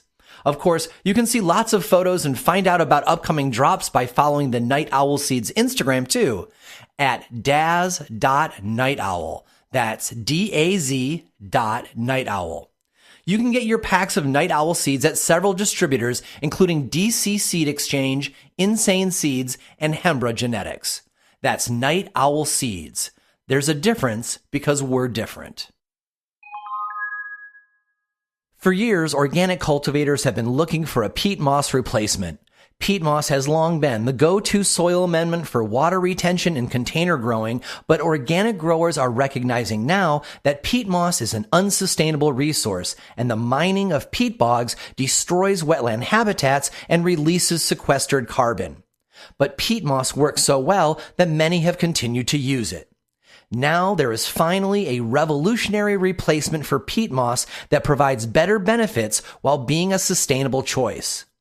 Pit moss, sounds and acts like peat moss, but instead of being mined from fragile ecosystems, is actually made from upcycled organic paper and cardboard headed for landfills. Pit moss is excellent at retaining water in your substrate and creating air pockets and tiny living environments for microbes. Pit moss instantly increases aeration, nutrient absorption, and water conservation too. Carefully and locally sourced, pit moss is the result of decades-long research into the use of recycled paper fibers. Pit moss is lightweight and easy to use, and pit moss is inert, so it won't change your pH. Available in a range of preparations, including a nutrient-enhanced blend and an organic soil conditioner with no added nutrients. Pit moss is also available as an animal bedding for horses, chickens, and small animals. You can save 15% with the discount code SHAPINGFIRE, one word, no caps, when shopping on pitmoss.com. So go to pitmoss.com now to learn more. That's PITTMOSS.com. Growing healthier, stronger, more sustainable plants. Pit moss. Welcome back. You are listening to Shaping Fire. I am your host, Shango Los, and my guest today is soil biologist Leighton Morrison. So during the break, Leighton and I were talking about the inputs that for this cold compost, because when I visited him there in Ventura, I don't know, right before COVID started. He had all this stuff in his backyard that he was growing. It all looked like weeds and shrubs and stuff. And I'm all like, oh, what are these plants? And you're like, oh, I'm growing this stuff for my compost. And I didn't think much about it and moved on. But it's not until today that I realized, whereas most of us will wildcraft our inputs for the compost, or we just produce it like, air quotes, accidentally on our property. Leighton, you actually are growing green inputs that you like for making your cold compost. And the idea of growing specific things intentionally just to kill it for your compost is really interesting. And I found it kind of inspiring, and I'm probably not the only one. So before we move on, why don't you just hit on that? What are you growing for your compost, and why do you bother? Well, that's a good question, Chango. I've found that, again, diversity is the key to making some incredible end products. And so, I grow indigenous grasses, pollinator plants, flowers, even some little shrubs, and basically I don't kill them. I just cut them back from time to time. I don't let things go to seed that I put into the pile. So if I see something that's going to seed out, I either just let it seed out and then wait till it's done seeding and then take the brown, because the plant dies after it seeds out, and just make sure that I'm getting all the seeds off of it and leave them in place in the soil. And then the greens, of course, I trim back the grasses. I love flowers in my compost pile. I think they just bring a whole nother level of biological superfoods to the decomposers that they wouldn't ordinarily get. I think that everybody, if you got a little corner somewhere, you can obviously just buy green manure seeds or wildflower seeds or whatever's locally grown or locally responsibly grown in your area. Why wouldn't you? And again, I'm blessed. I don't go through a harsh winter here. Yes, we have certain plants that do die back in the colder weather, but for the most part, everything pretty much grows year round. So I'm very blessed in that regard. But if I was to say do this in New England, I typically would build a pile in spring and I'd build a pile in fall. So I'd be harvesting, the whatever I could get my hands on in the spring, like the new stuff that was popping up. And then in the fall, I would obviously be collecting stuff throughout the summer to build the pile in the fall. So it's a little bit trickier in an area where you have a true hard winter to do this. But even if you only built one pile a year, you'd be fine. But there's no reason why you can't harvest the local, or grow whatever you feel is important for your area, and then use the biomass in your compost pile. I like the idea because you kind of put it on its head, right? Because like I take this stuff, I grow flowers and all this kind of stuff on my property too, and they naturally find their way into a pile. But the fact that you kind of went backwards and you're like, okay, what stuff do I like in my compost and now I'm going to grow that. Like, it's a subtle but important difference from, I grew all of this stuff because I just like the flowers and I hope it makes good compost, versus I want good compost, so I'm going to pick the flowers and grasses that make good compost that also I happen to like. It's like, it changes the direction of the decision making. And I find that, kind of delightful. Yeah, and don't get me wrong. I mean, I'll actually pull up roots and use those in the compost as well. So if something seeds, I'll let it seed out, and then I'll pull that plant because I know I've got seeds that are going to pop next year, and I'll compost that root ball because that's got the rhizosphere in it. Right on. So, all right. So here we are in set 3, and the two main things I want to talk about is first, you have talked about the mechanical ways in which you manipulate the organic matter to make more porous community opportunities for all the life forms in the rhizosphere, and we've kind of just hit on that a little bit, and then I've referred to it as massaging, but I've been to your workshop and seen all the stuff that you do. And I think so far we've given everybody a pretty good, roadmap for how to make this at their house, except for this part. So would you, take us through the different mechanical manipulations that you work the organic matter through so that it is optimum for an inoculant process? Yeah, sure. As a matter of fact, I recently did a video, a 1-hour lecture, and an outline with a friend of mine, Jimmy Perkins, who's actually going to put it up online at some point. And we talked about charging $50 for it, but it would be a great resource for people to actually physically see it, what I'm talking about and how I go about it. So that's something that it was designed for the homeowner. So it's using mechanical forces on a smaller scale than what I do. But needless to say, these mechanical forces are scalable. So I have a 85-gallon compost, yogurt maker that I converted into one of my strippers. And actually, I call her Raquel. And my other stripper, I call her Sandy, because I went through Superstorm Sandy and Sandy Hook in New England, and I said, you know what? Poor Sandy's got a bad name.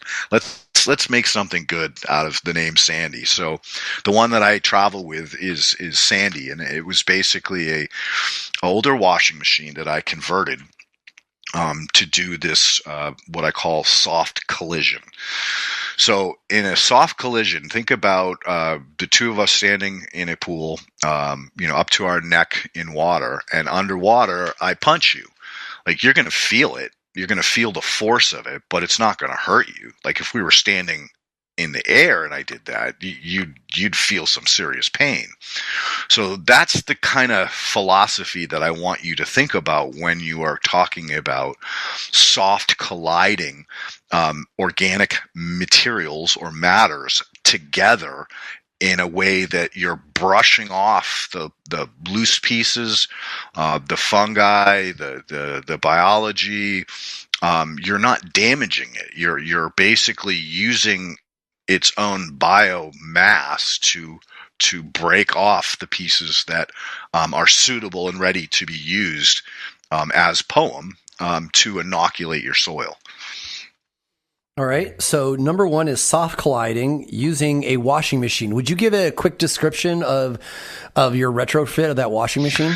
Yeah, you have to find a really old machine. The newer ones have a lot of different sensors and computers, thanks to China, which I've tried desperately to convert to many, many lost hours and frustration, because as soon as I get rid of this control, that sensor is tripping, and now the machine won't go on, or I keep this control, but I get rid of that sensor because I don't want it. And then now this control will no longer function properly. So you have to find a very old machine. I don't think you can get them anything after 2000s, you're probably not going to be able to convert. So that being said, there's not a huge pool of these pieces of equipment that have survived that long in a junk pile. So it's not a particular easy way to go about this. I mean, I did this conversion back in about 2010 was when I made it. But I had access to, used appliance stores that were, had plenty of older inventory that I could manipulate. So bottom line is, you have to gut it. So you have to take the whole thing apart, power wash the inside, get rid of all the residues, all the soap scum. You got to replace bearings, check for wire frays. But you're basically looking at, taking all of the wiring out of it. So you basically have two functions: spin and agitate, and no time restriction. Like all those little control, the little dial, you bypass that whole thing. So it's not something for the lighthearted. You've got to be somewhat of a mechanical or high mechanical aptitude and somewhat of an inventor to actually do this. But it's possible. If I did it, anybody can do it. So that being said, the more simple way for a user-friendly small-scale application is to just use a paint mixer or a compound mixer and a cordless drill on a low setting. And that's where I did this video with Jimmy, so that people could see, oh wow, this is really actually quite simple. And in my work, I've taken it a little bit further, because I'm really trying to produce the most powerful inoculant I can. So I also use, along with agitation, I use aeration. So I have a little air pump that pumps air down into the agitator, and on the agitator I created these whips out of polyethylene pipes that go all the way out to the edge of the barrel. So when that's going back and forth, those are basically acting as a sweep to sweep the material off the floor of the washing machine. And with the aeration now, as it sweeps, it's blowing the stuff up into the, higher up into the water column, and then only to sink back down in the center and repeat, agitate and repeat, or what is it? Rinse and repeat. So by doing that, I'm adding another level of physical force to this organic matter. So it's colliding on the way up, it's getting swept, it's getting ground, it's getting pushed into each other. And then, of course, I'm adding a tremendous amount of oxygen, dissolved oxygen, into the aqueous solution of fish, brew, and water. So I'm really getting another added benefit by doing that. But again, without a proper piece of equipment, it's a lot more difficult to do that. The yogurt mixer has sweeps on the outside pushing in. It's a cone bottom, and of course I've used a tremendous amount of oxygen blowing up through the center of that. So that's creating that same aeration agitation that I did with the washing machine. And then on top of that, I have two impellers opposing each other. So one impeller is pulling from the bottom and throwing it up, and the impeller above that is actually pulling from the top and throwing down. So I'm getting three levels of agitation with that piece of equipment. And the reason why is because I'm trying to do it as efficient and as quick as possible. So I'm using all the different forces possible to, again, produce high volume of, super powerful inoculant in a short period of time. So if this washing machine that you have messed with, it's got the organic material and water in it, what's coming out of it? All right. So inside the barrel, you'll see that it's got holes, little tiny, 1/8-inch drill holes all the way around it. So those drill holes are acting as a screen. So when I'm washing my compost, anything bigger than an 1/8 inch isn't going to get through those holes. It just stays in the barrel. And when I spin it, I'm now pulling all of that moisture out of that product or out of what's left in the barrel. And then what's left in the barrel, I just scoop up and I throw it right back in the compost pile again. So that's the first level of screening. And so, and the water that's coming out of it, that is not a waste product. No, that's actually that's the goodies. That's the point. So, so you're using the water and the agitation to strip everything out of your organic material, and while you're still going to throw that organic material back in the pile, the goal is to have the organic material give up its goodies. Right. And release all the humic acids, fulvic acids, secondary, tertiary metabolites, along with all of the biology that went in there. And again, I'm using fish brew in that process. So I'm basically using about 1.5 gallons of fish brew and about 3.5 to 4 gallons by volume of compost in that one process. Now, on a smaller scale, you can do this in a compound bucket and buy a quarter, a gallon of fish brew. Add that in there with a couple handfuls of compost. Agitate for 15-20 minutes on slow, and you'll get the same end results.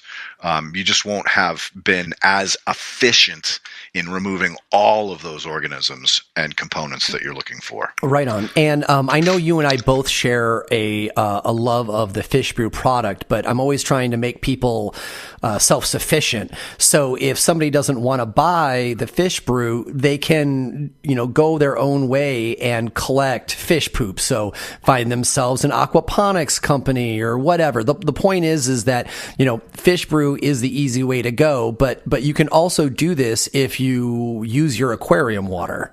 Oh, absolutely. Aquarium water is wonderful. I mean, personally, I don't know why every farmer does not have at least a friggin', aquarium at the, and instead, why not a fish pond? Why not, I always promote aquatic microorganisms as so important and one of the biggest missing pieces from the soil, because we don't have mass migration anymore.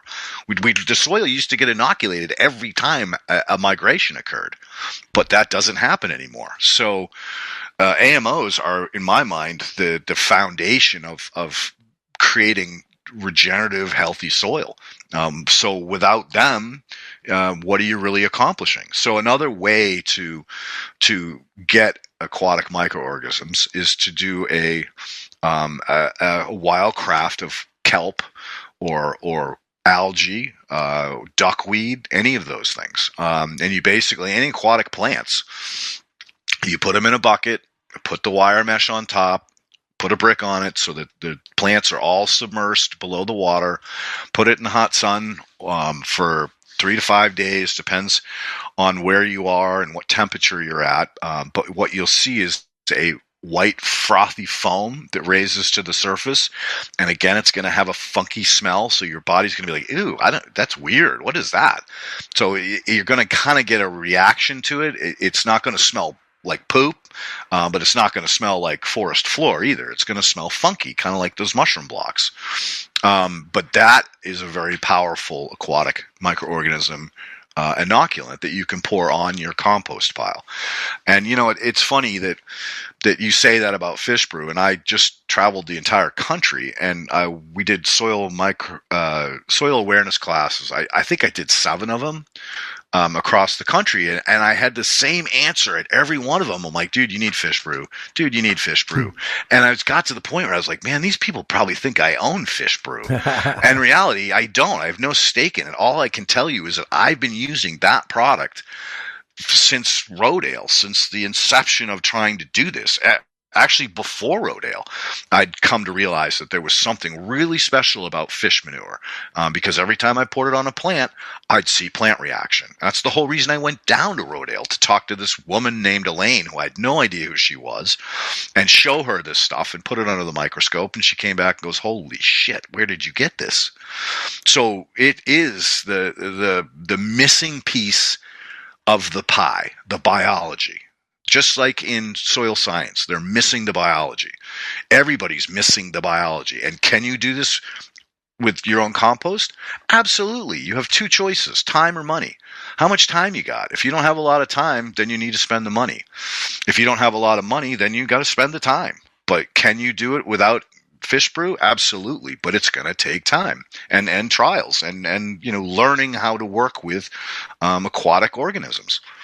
All right. So back to how you are mechanically breaking up and stripping your soil. We've got the first one, which is your soft colliding washing machine. What's another one? Okay. So soft colliding, aeration, dissolved oxygen in the water, again, adding those other elements, because every time that bubble comes up, it pushing something out of the way and displacing and putting it back into a mechanical force position.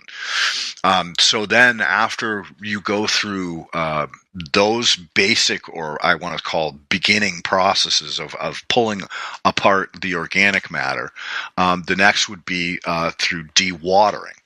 So by dewatering, there's a couple of different ways to do it.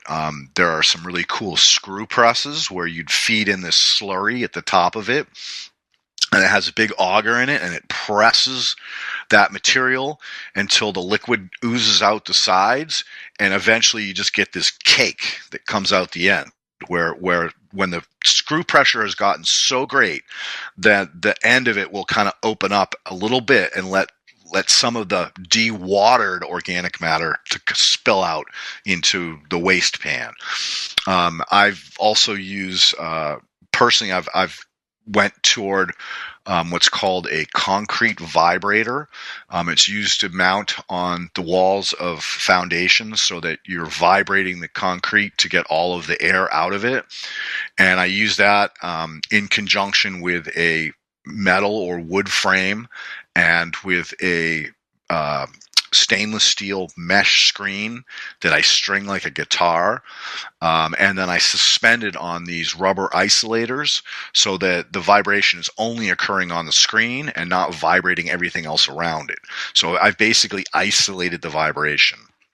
And when I hit if you do this, you get the variable speed and you turn it up or down, and you'll get this point where it's called resonance, when everything is vibrating and the liquid just pours out of it. If you're not right, what's going to happen is the top is going to start vibrating and you're going to see all this air bubbles and stuff coming up. But when you hit that sweet spot, that resonance, you're not seeing any surface action on the top, but you're just hearing the water pouring out of the bottom. That has a couple of different advantages. First of all, yes, you're getting the maximum amount of liquid out of that organic matter that is otherwise oversaturated. But through vibration, you're exciting electrons, and this gets really fucking deep. But excited electrons tend to want to interact with each other. They want to hold, they want to bond. So one of the most interesting phenomena behind this process is that I noticed after I've vibrated it, and say I want to sift out some Rejuvenate or some Alliance, which is one of the two products, the solid products that I make, I will see, the liquid goes through, and then the clumps on the surface start to clod. They start to attach. They start to form microaggregates almost immediately. It's crazy, Shango. And I've noticed too that when I take it to the next level and stabilize or completely dewater the Alliance or the Rejuvenate, I basically put it in a giant press, a screw press, and I just keep cranking it until I squeeze out what is literally pure fulvic acid. I then take that cake and I, again, run it through a vibrating screen to create that soft, fluffy stuff that you talked about earlier in the show. Mm-hmm. When you put that stuff on soil, oh my God, automatically clay platelets, sand particles, they just start to bond together and create these microaggregates. I can only explain it through my understanding of quantum mechanics, that when you stimulate electrons and protons, that you can actually create these paramagnetic charges that begin to want to attract or repel based on their charge. I know that was a deep one. No, makes sense though. So I've got 5 of these so far: soft colliding washing machine, aeration bubbles, dewatering press, concrete vibrator, and then a vibrating screen. What else? What else? Is that it?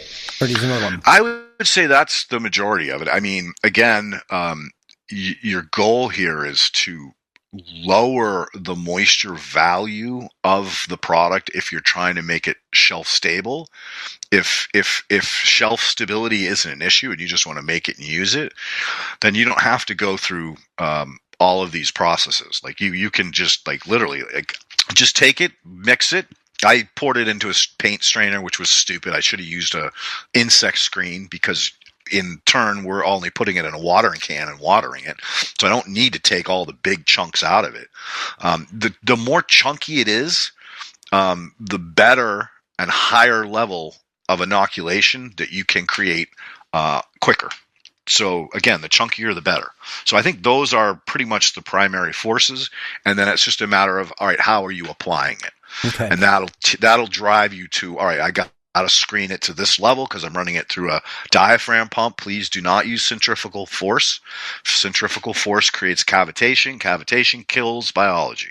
So you don't want to have any kind of mechanical pumps that will create cavitation or centrifugal force. You want to use a diaphragm pump. So if you are using a diaphragm pump and you've got spray rig or nozzles that you got to deal with, then you have to screen to that level to get it out there in the field. So I want to take a pause here and like, for people who possibly, like me, these last 5 steps that you have mentioned are very off-putting, right? Because like I wouldn't do this stuff, right? And I think it's important to point out that the point of the show was to encourage folks to make a cold compost, which is essentially a organic material microbe inoculant, and you don't have to do this last part. All you needed to do was just not put the care into collecting your plants, and then not let the pile get too hot. That's it. That's the whole point of what we're encouraging folks to make. But to do it right, you need to do things like, make sure you avoid your pathogens by using plant material only, and make sure it doesn't get too hot. And then the stuff that we talked about during set 2, these things that we're talking about now, number 1, they remove the water to make your final material shelf stable, but also by breaking it up, it creates lots of places for microbe life to attach to the soil. Like it means that the compost will be quickly integrated into wherever you place it, and also increases the places for community, right? Because there's all these 360-degree ridges everywhere. But if we lost you here at the beginning of set 3 with this mechanical stuff, don't lose heart, because you don't have to do this part. This is really just a way to finish it if you need to, make it stable, where you're going to, make it once a year and then let it sit all year, right? You don't have to do this. No, you don't have to do this. But the reason that this is important to understand is all about delivery. So we've grown these organisms. We've done the work. We've made this beautiful biologically rich compost. How do we get that biology into the soil effectively and efficiently? The only way to do that is with liquid, because the liquid will help move those organisms down into the soil profile. You take your compost, this amazing stuff that you made, and you top dress, well, 50% of it's going to get oxidated and die, or exposed to UV and die. So how effective did you get those microorganisms down into the soil? Not very effectively. You lost 50% of them. So you're actually making two products here. The one product is the actual low moisture inoculated compost that, even though you've removed most of the water, it is still brimming with life, and it's essentially a dry good that you can sell in a bag. But then there's a secondary product or useful product, which is the water that keeps on coming out of this stuff, which is just also brimming with life, and that we don't care about it being shelf stable. You're just going to pour that on your plants. Right. And that's the key, again, is delivery. So how do we get these microorganisms into a condominium where they have food, water, and cover? And then how do we get them down into the soil profile where they're going to be safe and sound and continue to grow and inoculate? So the other product that we're talking about is Harmonize. Highly unstable. Like, if you leave this in a bucket for a day, maybe two, you're talking about the water, right? Yeah, the liquid. It's going to go anaerobic because there's just so much what's called biological oxygen demand, BOD. Because there's so much going on in activity, they're stripping the dissolved oxygen out of that water at such a fast rate that it can't survive. And if it goes anaerobic, well, now I've defeated my whole purpose. My purpose was to get minerals, nutrients, biology into the soil so that it could do its work and it was no longer mobile. In other words, if it rained, it didn't wash away. But if I go anaerobic, I've basically made a nutrient solution that's all the plant needs right there in that liquid, even though it smells like hell. If I pour it on that plant, the plant's going to be able to take it up really quickly. But if it rains or I water, I've washed it all out of the profile. So I think that's the real missing piece, is mobile or not mobile. What am I producing? And my goal was always to produce non-mobile nutrients that, in the form of biology, that could be there for as a nutrient bank for forever, for thousands of years. So that's, again, the mechanical side of this is how to effectively and efficiently deliver this very sensitive biology down into a place where it is safe and it has food, water, and cover. And if you are somebody like me who is very interested in a cold compost, but I'm not going to do the mechanical aspects of this, it is also fabulous and way better than your thermal compost if you were to just make this cold compost pile and then make a compost tea with it and just pour it on your plants and get right to it. That's essentially what we did. We made a compost extract, not a tea. Like, yeah, you could take this biological compost, throw it in your brewer, but whether you put it in a bag or free brew it. Personally, I would free brew it, which is basically just throw handfuls in there, bubble it for 30 hours. Again, we need to touch base on that, why that's such a critical point in time. But now I've made a compost brew. So I've taken a handful of this compost that I made, the cold compost, threw in a little bit of sugars. Again, it's you want to make sure you're using unsulfured blackstrap molasses, no more than 1 ounce per 20 gallons. If you do use more, you're going to raise the biological oxygen demand, BOD, and you're going to have an anaerobic shit show. So you got to eat very, very little bit of foods. You bubble it for 30 hours and then you use it up by hour 36. The reason being is that between hour 20 and hour 24 is when you start to get your high level of protozoan production. In other words, you've provided the bacteria, you provided the deer. Now all of a sudden the lions, the bears, and the wolves are coming in and they're breeding like crazy because there's so much food in the source. And that's why it's critical that you wait till hour 30 so that you've had a good 6 to 8 hours of high level of protozoan production, because at the end of the day, everybody's missing the protozoa. It's all about the protozoa. We all have bacterially dominant soils. So what is the missing piece? Protozoa. They're the ones that are eating the bacteria and releasing that plant available. So the other point is that, yeah, if you just took this cold compost and you threw it in some water and agitated it with your hands and then poured it on your plants, now you've basically made a compost extract with it. So do you need the mechanical stuff? No, you can use your hands. But if you're going to take the time to actually massage it with your hands for a period of time, wouldn't it have been easier to use a power drill? Go ahead. Yeah. No, I was going to say it's all about delivery. How are you getting those organisms into the soil the most effective and efficient way? And I think the key to this is go ahead and make your cold compost pile. And once you have that, there's a whole bunch of different ways that you can apply it. But we're encouraging you to make the pile and don't overheat it. And once you have that, you can do it the easy way, which is how I will be doing it, which is to take a few handfuls and bubble it up for 30 hours and put it on your plants. You want to take that further because, maybe you're scaled and you want this to be available to you in a few months. Well, then go through more of the mechanical stuff, press out the water, and then you can put that compost on the shelf, and it will be ready for you when you need to use it in a few months, and you can use that water now. So, but really it's all about getting that pile made and not having the pile get hot.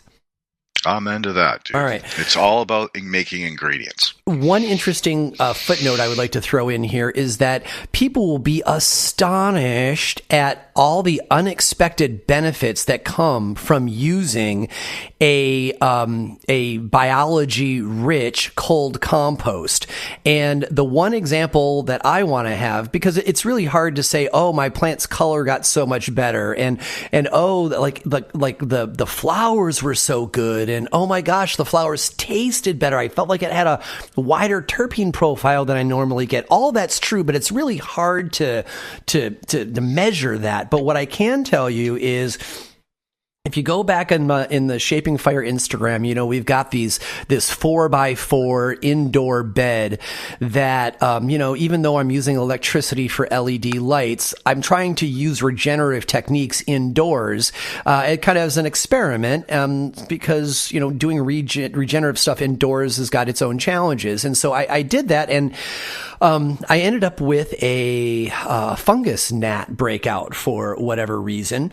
And I'm like, I'm talking with my providers about the beneficial insects I want and all this kind of stuff. And I call you to bitch because we're friends and we do that. And I'm like, I got this situation. And you're like, oh, let me send you up this cold compost, that I've made, and then bubble it up and pour it on your bed. And I'm like, I don't understand how a freaking compost tea is going to, get rid of my gnats. If anything, it's going to make the soil more wet, and I'm going to get more fungus gnats. And you're like, well, first of all, it's not a tea, it's an extract. And I'm like, oh, all right. And then you said, just do it. And I'm like, all right, well, I trust you enough. I just, very often I will just do the stuff you say and then watch for the benefit. And so that's what I did. And I'll be damned. It was like, I made this and I put the 5 gallons of it. First I sprayed it on the top. So I made sure that I got all the top areas, but then I just kind of like poured the rest in. And, I had no fungus gnats within 48 hours. I was flabbergasted, and I called you, and I'm all like, "What kind of sorcery is this?" And how did you explain it to me? It is sorcery. No. Basically, what you did was you threw down a bunch of hungry microbes, and with a food source of fungal larvae. Fungal gnat larvae all over the place. So they just went to town. It was like buffet time. So yeah, so the predators essentially that were in this highly inoculated extract, they went and they ate all the larvae of the fungus gnats. And like, I never even considered that approach to fungus gnats, and it worked nearly instantly and was like, very economical to do. But that is just an example I want to give folks for, once you start, we all love the microbes, right? And we all believe in IMO, and we all believe in using nature as our ally. But this is kind of next level And I encourage folks to do it. So, all right. So, in bringing us kind of like to a close here, Leighton, we talked about, what kinds of compost or things that are called compost are available to us. And we talked about what those options were like. And some of them, like vermiculture compost, we frickin' love. And some of it, like the bag stuff, we don't really love. But the one thing was that we wanted to encourage folks to not heat their piles. And so people go ahead and they don't heat their piles. They're using clean, non-pathogenic, green materials and browns. And then they have this and they make it. And so now they've got what? What is going to be the nature of the pot container or the soil if you're going right in the ground? Kind of bring us home here by describing the nature of the soil after this application versus the nature of their soil before the application. And we'll end with this. Okay, that's probably the whole point of this conversation is soil aggregate. That's the reason you use compost. And that's the reason we use microbes is because they actually form aggregation. And what is aggregation? Aggregation is like a little clump of sand, silt, and clay and organic matter. Inside that clump is waterfalls and ponds and cities and walkways and parks and all kinds of different creatures and organisms. Consider it a zoo. And so inside that, and it's in this article that talks about the magic, the biogeochemical reactions that are happening inside that aggregate. We don't have tools to measure this yet. We don't have the technology to test it or monitor it or actually scope it in situ. There is a new instrument that was invented, I believe, last year that is a microscope that you push into the soil and you can leave it there for days, weeks, and monitor this shit. Those are the kinds of tools that we're going to need to really advance our understanding on how valuable soil aggregates are. And aggregates are a combination of fungi, bacteria, protozoa, the physical side of it as well as the chemical side of it. It is the triple threat. It's the physical, the chemical, and the biological coming together. And that's why the aggregates are so important. Again, aggregates let the oxygen down, lets the CO2 out, back up to the plants. It holds water. It allows water to infiltrate into the soil, so it's not just running off and creating erosion. So aggregation is the critical foundation to soil health. You can't have aggregates without good biology.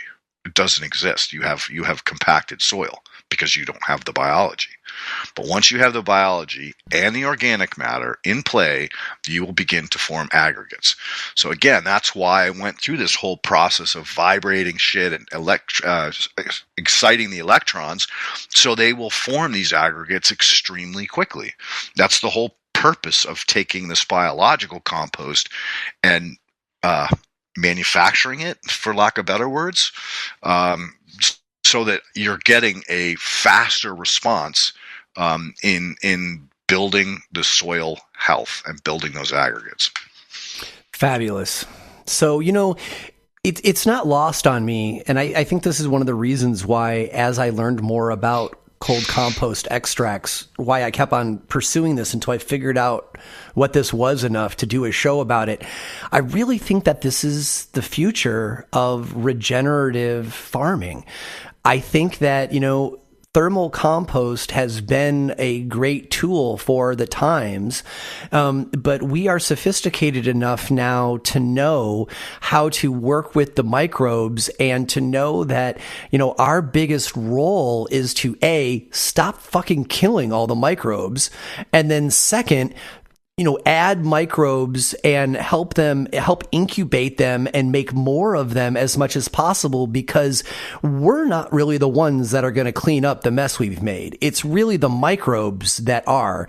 And so if we are dedicating ourselves to not only working within the natural forces of the earth, but also to play our role to maximize them, I think that's the only direction that makes sense. Agreed, 100%. I mean, we've learned how to break shit down.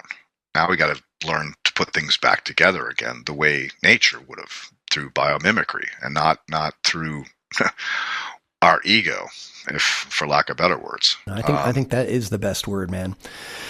Leighton, thank you so much. I always appreciate you, both our friendship and then having you on the show. But this was extra special today. And I appreciate you sharing these insights, some of them pretty damn revolutionary. and also, slogging through 3 hours of this. I'm exhausted. I'm not even the one that was talking. So thank you so much, man. I really appreciate you. I appreciate you too, Shango. You've been doing a lot of hard work for many years, and you bring a very important message to the community as well as the general population as a whole. And so it's an honor. It's a pleasure for me to be able to share what I've learned and my experiences with you and your audience. So thank you. Right on. So if you want to follow along with Leighton's exploits, there are two ways to do that. The first way is on Instagram. You can follow his Instagram profile at Kingdom Aquaponics LLC. And I'll tell you straight up, he's not a huge social media guy because he's usually filthy and in the field. But he does post stuff to the Instagram. It is always interesting. And when he goes on tours, you'll find all that stuff. And, if you have some reason you want to reach out, he does check his Instagram messages. So that's Kingdom Aquaponics LLC. And then also, you can also find Leighton every Thursday, co-hosting his own show on the Future Cannabis Project on YouTube. You can find more episodes of the Shaping Fire podcast and subscribe to the show at shapingfire.com and wherever you get your podcasts. If you enjoyed the show, we'd really appreciate it if you would leave a positive review of the podcast wherever you download. Your review will help others find the show so they can enjoy it too. On the Shaping Fire website, you can also subscribe to the newsletter for insights into the latest cannabis news, exclusive videos, and giveaways. On the Shaping Fire website, you will also find transcripts of today's podcast as well. Be sure to follow on Instagram for all original content not found on the podcast. That's at Shaping Fire and at Shango Los on Instagram. Be sure to check out the Shaping Fire YouTube channel for exclusive interviews, farm tours, and cannabis lectures. Does your company want to reach our national audience of cannabis enthusiasts? Email hotspot@shapingfire.com to find out how. Thanks for listening to Shaping Fire. I've been your host, Shango Los.